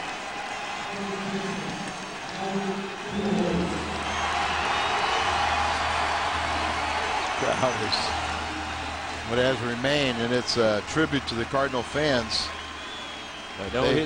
Excuse me, Al, no history between the two. Well, not unless he faced him in Japan, and that could have been on an all-star trip. But that wouldn't count, or he wouldn't have any record of that. There goes Taguchi. The hit run was on.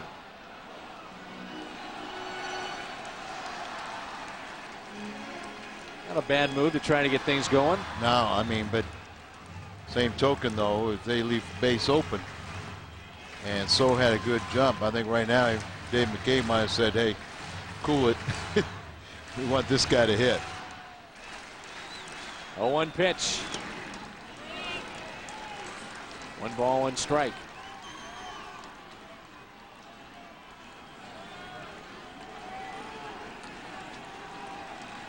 That slider. Pujols is sitting on 29 home runs. Backed up. Set, strike 2. Back up slider.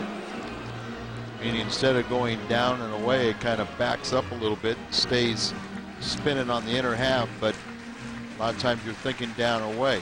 Slider again. 1-2 pitch to Albert Pujols on its way. Now time is called. The pitcher does the right thing by finishing his pitch.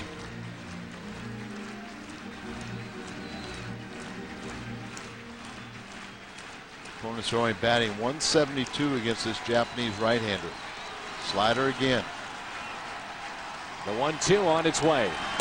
Pujols gets a piece, hits it to Garciaparra, only plays to go to first. A winning run at second.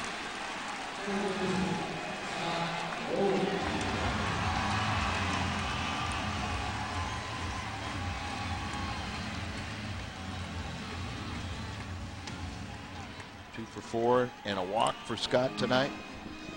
Base hit could win it.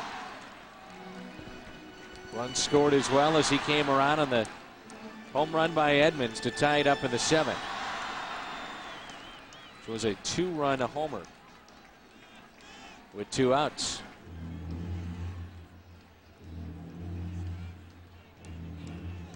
We asked the question, brought to you by Singular Wireless, who would be the hero in this series. Roland could jump out to a lead in this series with that. Memory serves me, he was the Singular Wireless fans vote. They could get a head start on this 4-game series with a big blast here or just a game-winning RBI. They're going to pitch to him? No.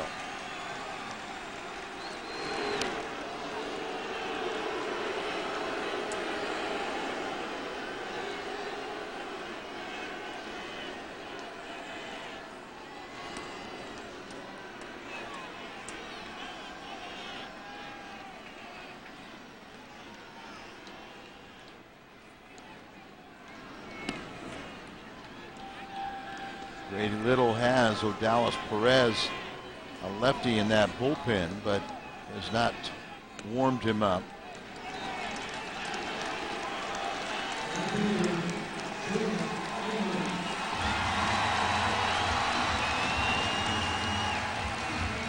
Honeycutt out to talk to him.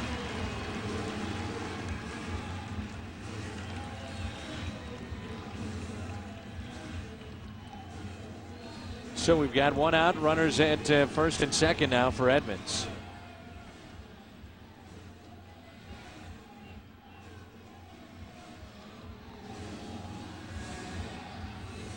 Only run that matters, so Taguchi. Honeycutt out to talk to his pitcher and catcher. Looks like the slider is the pitch he has the most confidence in, but let's see what he does with that pitch to a left-handed batter. A lot of times they'll try and elevate it and get it up above the hands. Edmonds has grounded into 10 double plays. That's a factor. You know, a year ago, he seemed like he went almost the whole year before he Almost hit his did. first. Right. Rounded into his first one, but this year, a lot more as he struggled the first half. First pitch to Edmonds. Odd swing. Tied up with a fastball there. I think he was looking for the slider.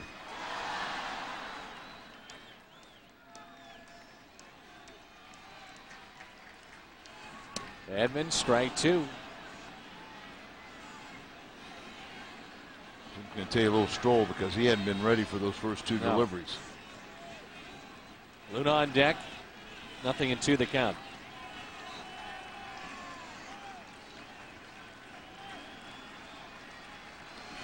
I'm really not paying any attention to Gucci.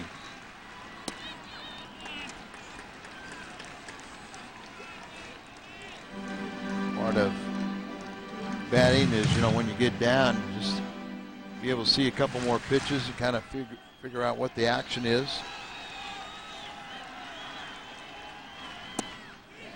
Check swing. Did he go? No. That's the breaking ball there, so I've got to look at that one.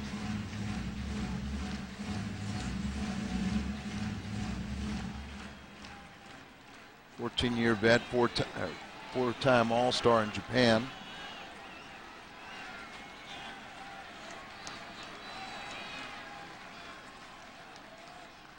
Edmonds, a check swing off the plate. He may beat it out. Out at first is Edmonds.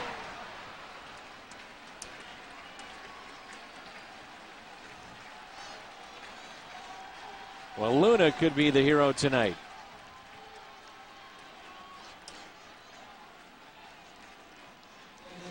It just seemed like when that ball hit the plate that was going to be an infield single, load the bases with one out, but Luna's going to have to do it with two, or we're going to the lucky 13th. Anything at this point. Wild pitch, fastball. Throws that slider an awful lot. Sometimes that will happen.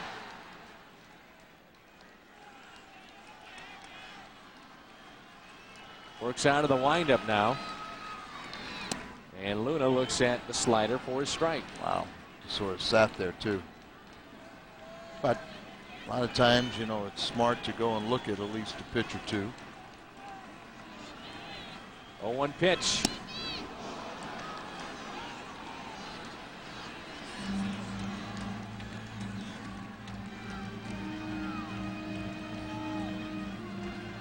Make a mistake with an 0-2 fastball.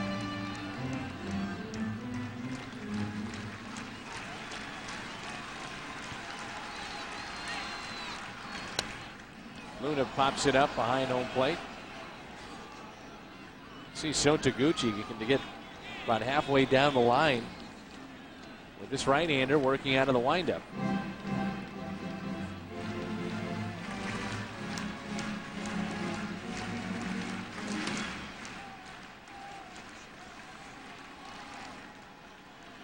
So he's looking over at Taguchi. 0-2. Luna shoots it out to right. And we head to the 13th. Cardinals strand. Runners 12 and 13 tonight. It's 2-2. 2-2 Dodgers and St. Louis as they move to the 13th. Just past 11 o'clock here in St. Louis.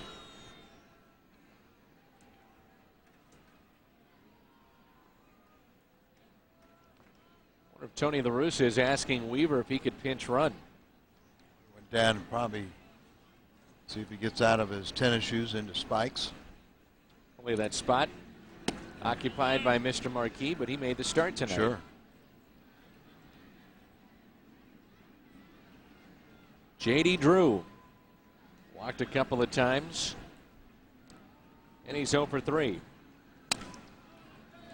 Rolls over this one to Pujols. He'll take it himself. That's how we start the 13th. Hancock in his second inning of work. Jose Cruz Jr. will dig in. Grounded to second and fly to center. Have you picked a hero yet, Al? You figured out who it might be? Still waiting to the bottom of the inning. All right. Cardinals will have Molina. Hancock's spot is due up second, and then Encarnacion. Did you have a good break, Al? I had a great break. Refreshed? Absolutely. Raring to go if this game ends. Out to right. Encarnacion there. 2 outs.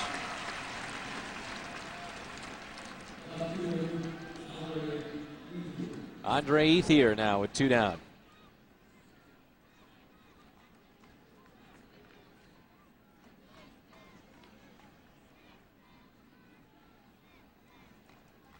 These Dodgers feel nice and refreshed after they had an early workout around 2:30.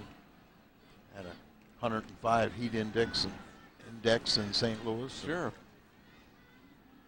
Just getting their second win now, aren't they? You got it. Very pleasant right now. So let's end it.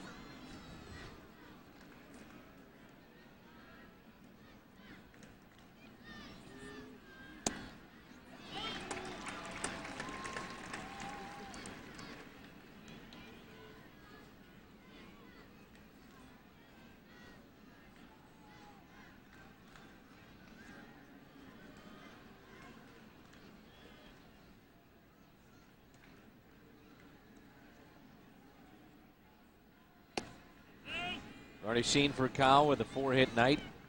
14th time he's done that. Pair of home runs, Garcia-Parra and Edmonds. And we're tied up 2-2.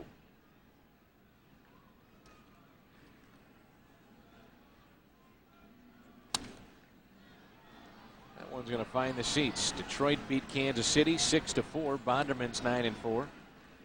Texas over Baltimore 15-1. Padilla is now 9-5. Teixeira 7 RBIs in the game.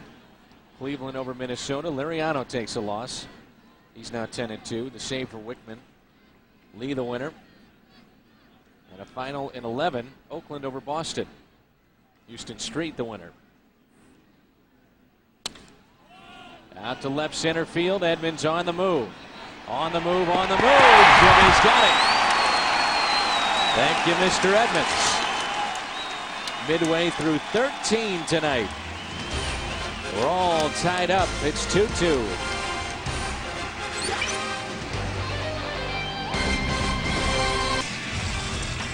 Baseball tomorrow night on FSN.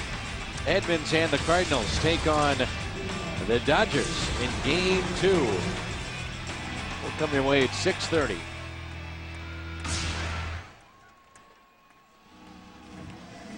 That be later tonight. Is this game going to last that long, or is Molina going to celebrate his birthday? Is this your hero, Al? Is that what you're Here's my telling me? hero, the birthday boy.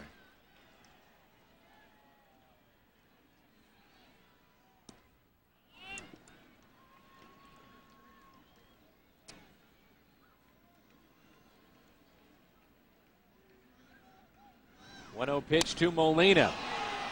Out to center. Cruz will back up and make the catch.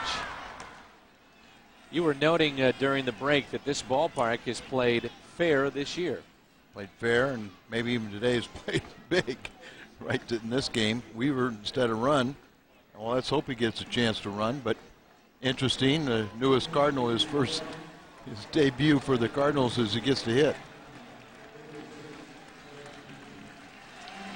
He probably could have extended Hancock another inning. The Cardinals are left with Kenny and Looper and Flores now in the bullpen. Oswalt Sunday night pinch hit for Houston. Got a double. Or did he? Then he missed first base. He says he hit the front of the bag. And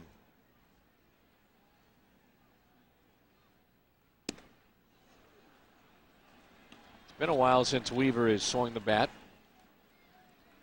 Pitching in the American League this season. yeah, last year he won a career high 14 games for the Dodgers. And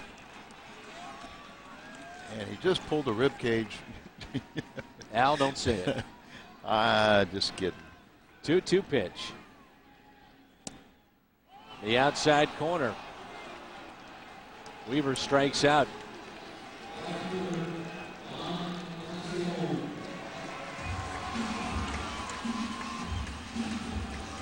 That's my next hero. Can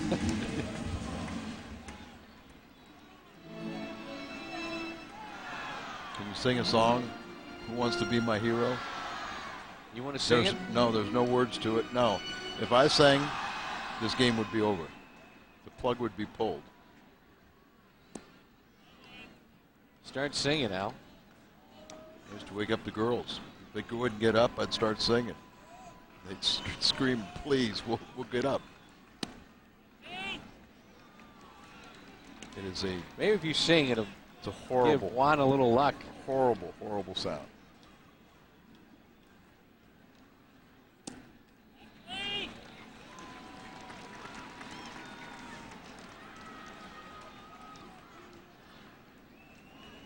Back from the All-Star break, and we jump right back in at 13 innings. Hey, we got a base runner. The winning run is on. The words are coming to me.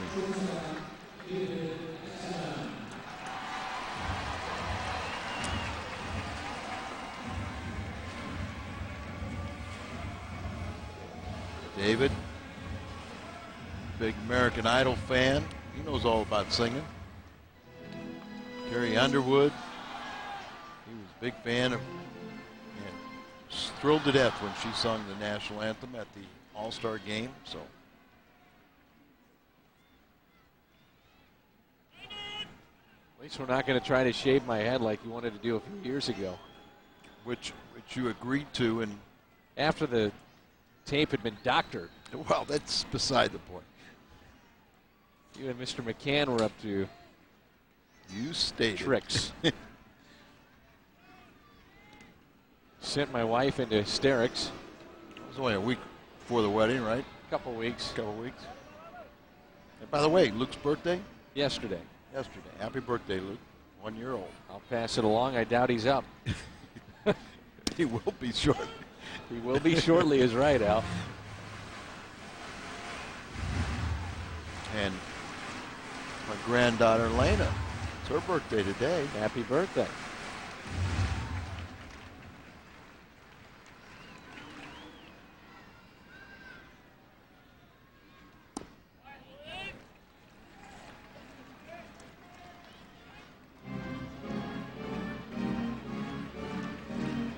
Eckstein, your hero now, Al? Yes.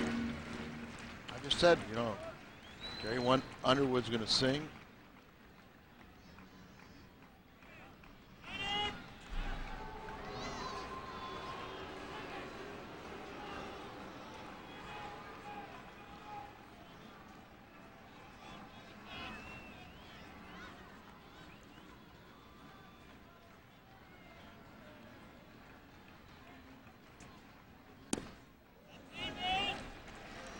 Slider must be pretty tough. A lot of check swings. Guys aren't picking it up. On the arms and legs. 6'1", 202.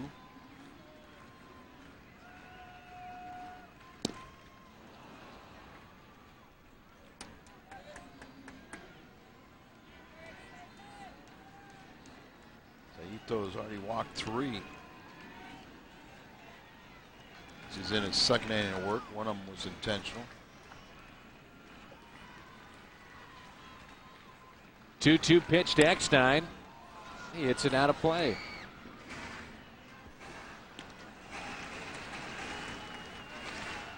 Certainly, this right-hander does not want to go 3-2 because the runner will be off from first on that 3-2 pitch.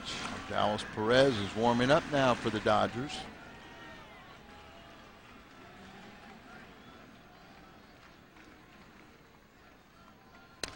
Eckstein lines it, and it's caught.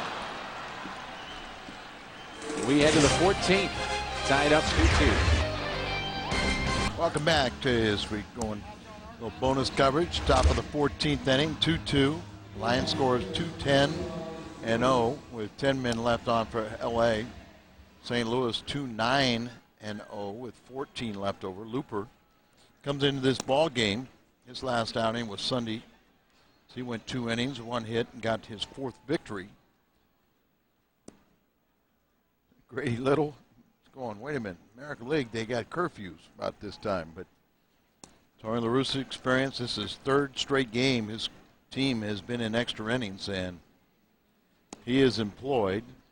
Jason Marquis, who was brilliant for 8 innings, just gave up a 2-run home run to Garcia Parra. Then he had Tyler Johnson for a third of an inning, Wainwright for an inning and 2/3.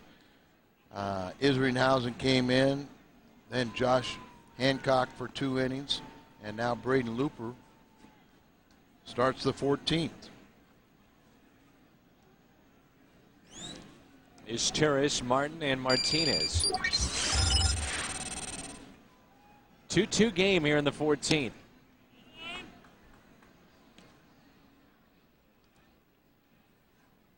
.182 and .162 in extra inning games for Tony La Russa. Flew back to California for the break. Had another ARF event, another golf tournament on the West Coast. Got into San Francisco area around 4 o'clock in the morning. Was ready to roll.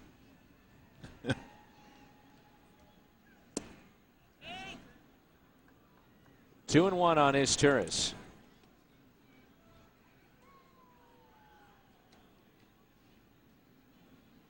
Long night for the umpires, in particular for that home plate umpire, Paul Neward. Backing up Eckstein, long throw, and he makes it.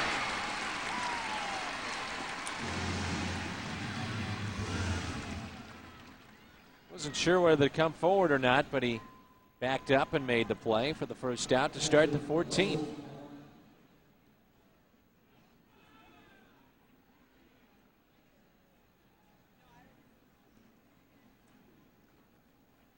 Cardinals will have Taguchi, Pujols, and Roland.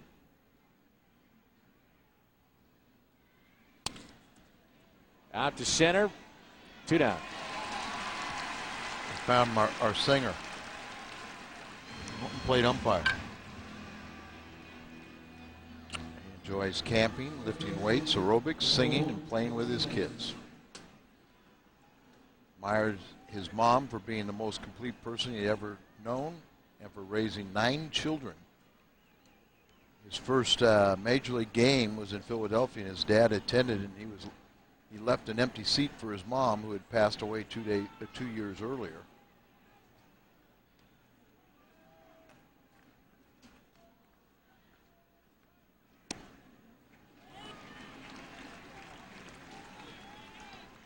I can't believe you didn't read that out of a media guide. I talked to Paul before the game.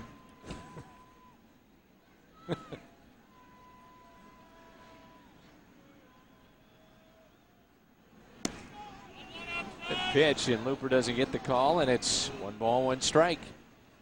Now we're in the 14th, tied up 2-2. You're going to see Albert Pujols hit one more time. Odalis Perez is going to be my losing pitcher. I know you love guys that really focus on every pitch, step off the mound, take their time. Well, you're going to see it with Odalis Perez. Rolling, what a play. That's fair from his knees. And Pujols off the bag. Still a great play by Scott Rowland. Man.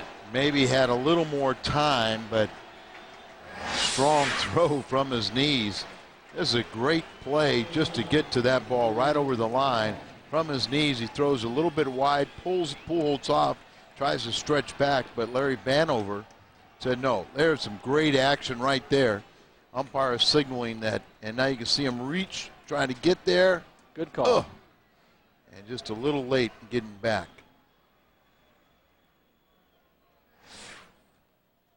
So the go-ahead run is at first. Martinez after his single. Here's for Kyle, trying to make it a 5-hit night. 96-mile-an-hour fastball from Looper.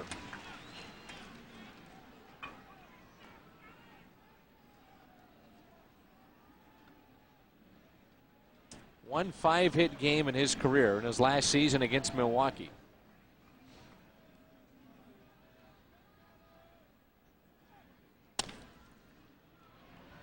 Eckstein, tricky hop. Steps on the bag at second. Bottom of the 14th coming up. Perez, this will be his 17th game that he's appeared in. He's been a starter, now relieving. Record of 4-3. 6 foot, 222 pounder. Last year he was 7-8 in 19 starts. He is out of the Dominican Republic. Taguchi, Pujols, and Roland for the Cardinals. They're in the bottom of the 14th.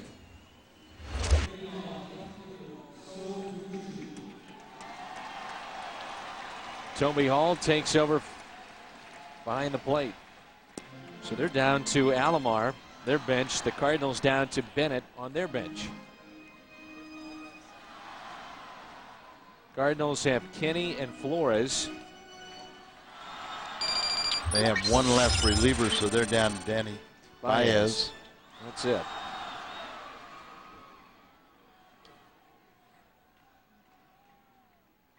Starting a 4-game series. In the first game, we at least go 14. Tough way to get things going. Back from the break. Make sure you got your rest during the break, right? I guess. So Taguchi has struck out looking in the 9th and walked in the 12th. His 2 plate appearances. Cardinals have stranded 14 runners tonight. Dodgers 11. Dodgers have out hit the Cardinals 11-9, and we're tied up 2-2.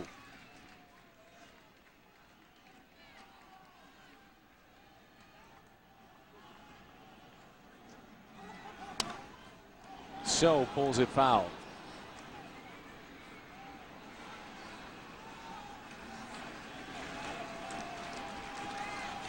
Like he was trying to hit it all the way to the Helitech booth.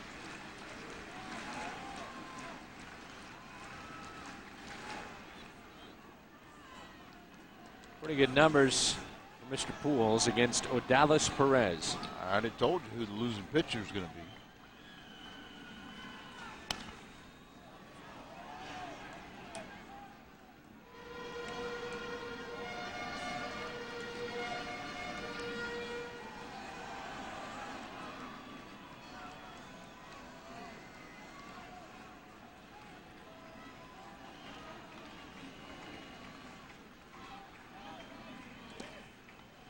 Two and two.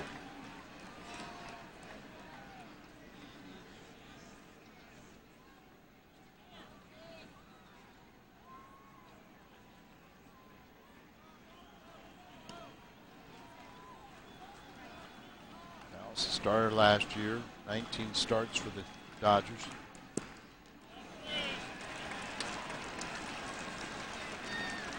Four more at AAA. Rapid rise to the Atlanta organization.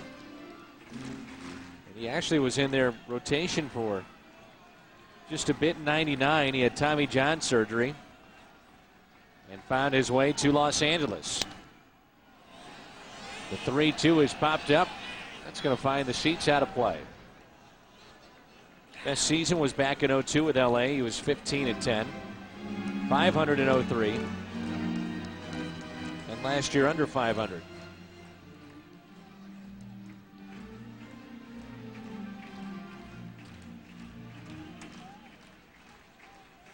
Been an all-star before back in 2002.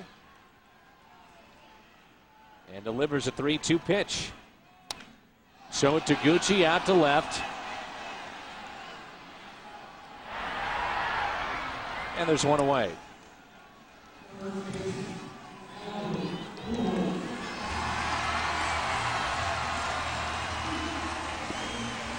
Just in case you missed those numbers. 9 for 14 against Perez. Will he even pitch to Albert?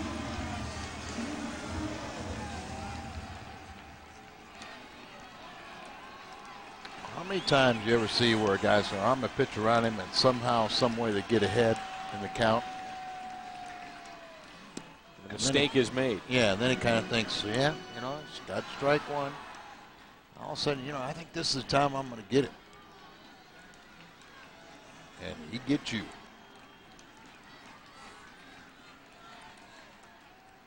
0-1 pitch to Pujols, up and in.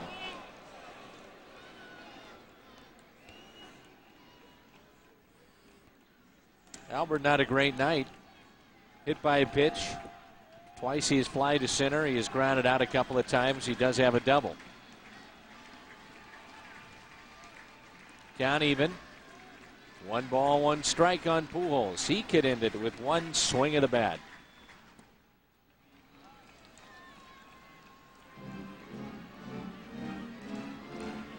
Pujols now in his last at bat grounded out to first, and he was very upset. He got to the dugout, slammed his helmet. You could see the frustration mounting up. He's been out in front all night, leaning, reaching for pitches.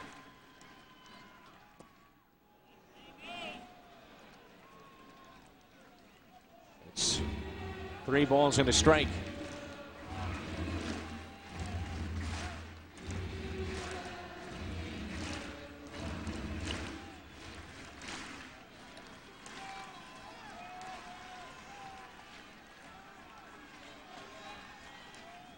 Change up. Watch out, here it comes. Pujols smokes it. Game over.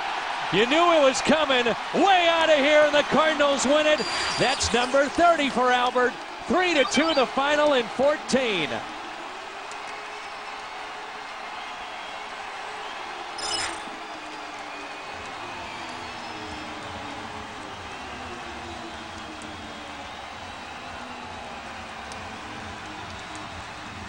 They're going to chase him down.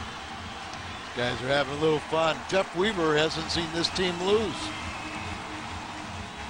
3 consecutive extra inning Cardinal victories. I wonder what our butt play of the game will be. Albert Pujols on a 3-1 pitch. Tried to throw a changeup, and he's even out in front there, but he was looking for it, stayed up a little bit, and there was no doubt when it left his bat. How much more can we ask for him? Every time you just sit there, and he is more than willing to deliver, and his 7th walk-off home run. 30th home run on the year for Pujols. He's the first to reach 30 in the National League. 77 driven in.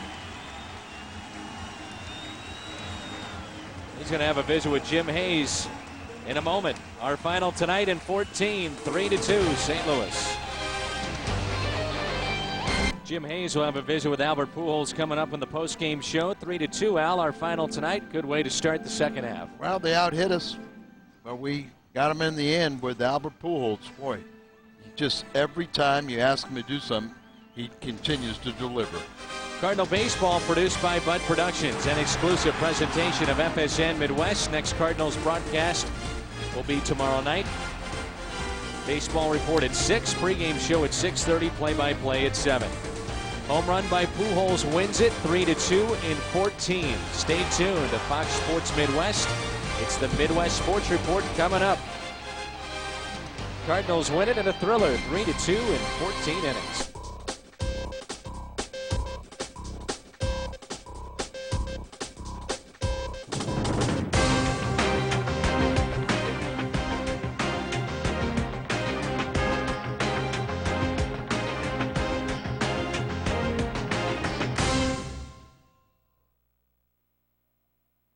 Welcome back inside Busch Stadium. We are coming to you live with this Cardinals post-game edition of the Busch Light Midwest Sports Report. I'm Pat Parrish. Coming up, we're going to hear from Tony La Russa. We'll go inside the Cardinals clubhouse as well.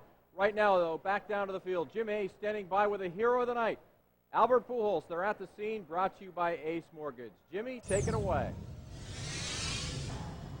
Albert, you knew that ball was gone as soon as you hit it, didn't you? Well, definitely. I got a good swing on it. I thought, in the ninth inning, I hit the ball real good to center field, but, hey, I just got that we won the game. What a day to open, the second half. 14 innings, I guess. It's tough, but we come out with a win.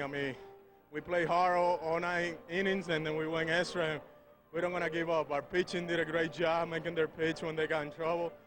Hey, and that's good club had to go through that, to win some game. You talk about a great way to start the second half. If you come up short, not so great. So this is a way to set the scene for the second half of the season. Well, hopefully, you know, like I say, you know, in the All-Star break, we have a lot of games to go. And, you know, from now on, every game counts. You know, we need to play hard like the last game of our career. And, you know, that's the way it goes. You know, I just glad Jason threw a great game today. I mean, it's just both to the side, you know, great pitching. You know, one mistake, and I just glad it went our way. Albert, thanks for the time. Congratulations. Right. Thankfully, Albert Pujols sends everybody home. Yes, he did. 421 feet off the bat of Albert Pujols. And, Al, you were talking about it. It was a count of 3 balls and 1 strike. He goes with a changeup. Perez does. And Pujols didn't make a mistake with it, did he? No, he did not. And just a great classic ball game. Great pitching on both sides. But, you know, the one thing we got to spend is very special kudos to Jason Marquis. 8 innings out there, one mistake. But he was outstanding, and you back this up against the starting edge Houston, he's well on his way to the second half. And really, it wasn't just Marquis. He went the 8 innings, but then even Tyler Johnson and Jason Isringhausen, Braden Looper, Josh Hancock. This truly was a team effort, and Edmonds kind of lost in all this, too. A 2-run blast in the 7th to get us tied up at 2-2. Yeah, this is the kind of game that this ball club needed, especially from a pitching standpoint. You pitch a pitch game, and it starts with your starter. He sets the tone. He dictates how the game is going to transcend. And Jason was outstanding. Then the bullpen just picked up slack. The offense finally got on track with Edmonds hitting the 2-run home run to tie it. And there's just a hard-fought game from both sides. But Albert is Albert, and he usually ends it. And, Al, it's the 4th win in extra innings now for the Cardinals on the season. You know, say that was the game that propelled you. You were talking about it earlier. Maybe those last 2 games in Houston were some of that magic touch, and then now you do it 3 in a row. It gets to the point where all of a sudden you feel that no matter what the score is, you still have a chance to win. And when you go out there or you play hard for 9 innings, you know if you do that, you're going to get a win. In this case, it was 14. So a good night for the Cardinals. They win it in 14 innings. Pujols picks up his 30th home run, now 77 driven in on the season. For Jim and Al, I'm Dan. Let's send it back over to Pat. Guys, thanks very much. We'll see you tomorrow night. Another Redbird news this afternoon. Mark Mulder throwing long toss and working on his arm extension. It's the most work the lefty's done since being put on the disabled list back on June 21st. The Redbirds are anxious to get Mulder back on the hill, but they're not going to rush his rehab. He's going step by step. So, you know, the fact that he is throwing, that he got on a mound, even though it's not really a full bullpen, means he's making progress, but he's still got a ways to go. You know what Mark can be when he's right, so it'd be like making a trade. Get him back and being himself, that would be a huge boost for us. So that's what we're hoping for, expecting. And the newest member of the Cardinals' starting rotation, Jeff Weaver, will get his chance coming up on Monday. Of course, he spent the first part of the season over with the L.A. Angels of Anaheim. He went 3-10 with an ERA well over 6. But he's had some time to spend with Dave Duncan, the Cards pitching coach. He says it has been and will continue to be very beneficial. One thing with Duncan is, you know, he knows I've been around a while. He knows I know what I'm capable of, what I need to do to get ready. And we've just kind of talked about those things. And we've faced some live hitting, and I'm going to do that again tomorrow and just gear up for Monday. He kind of just sits back and takes a look, and if he's got something on his mind, he'll let you know, and that's perfect for me. And just kind of go about your business and get ready to go out there and pitch.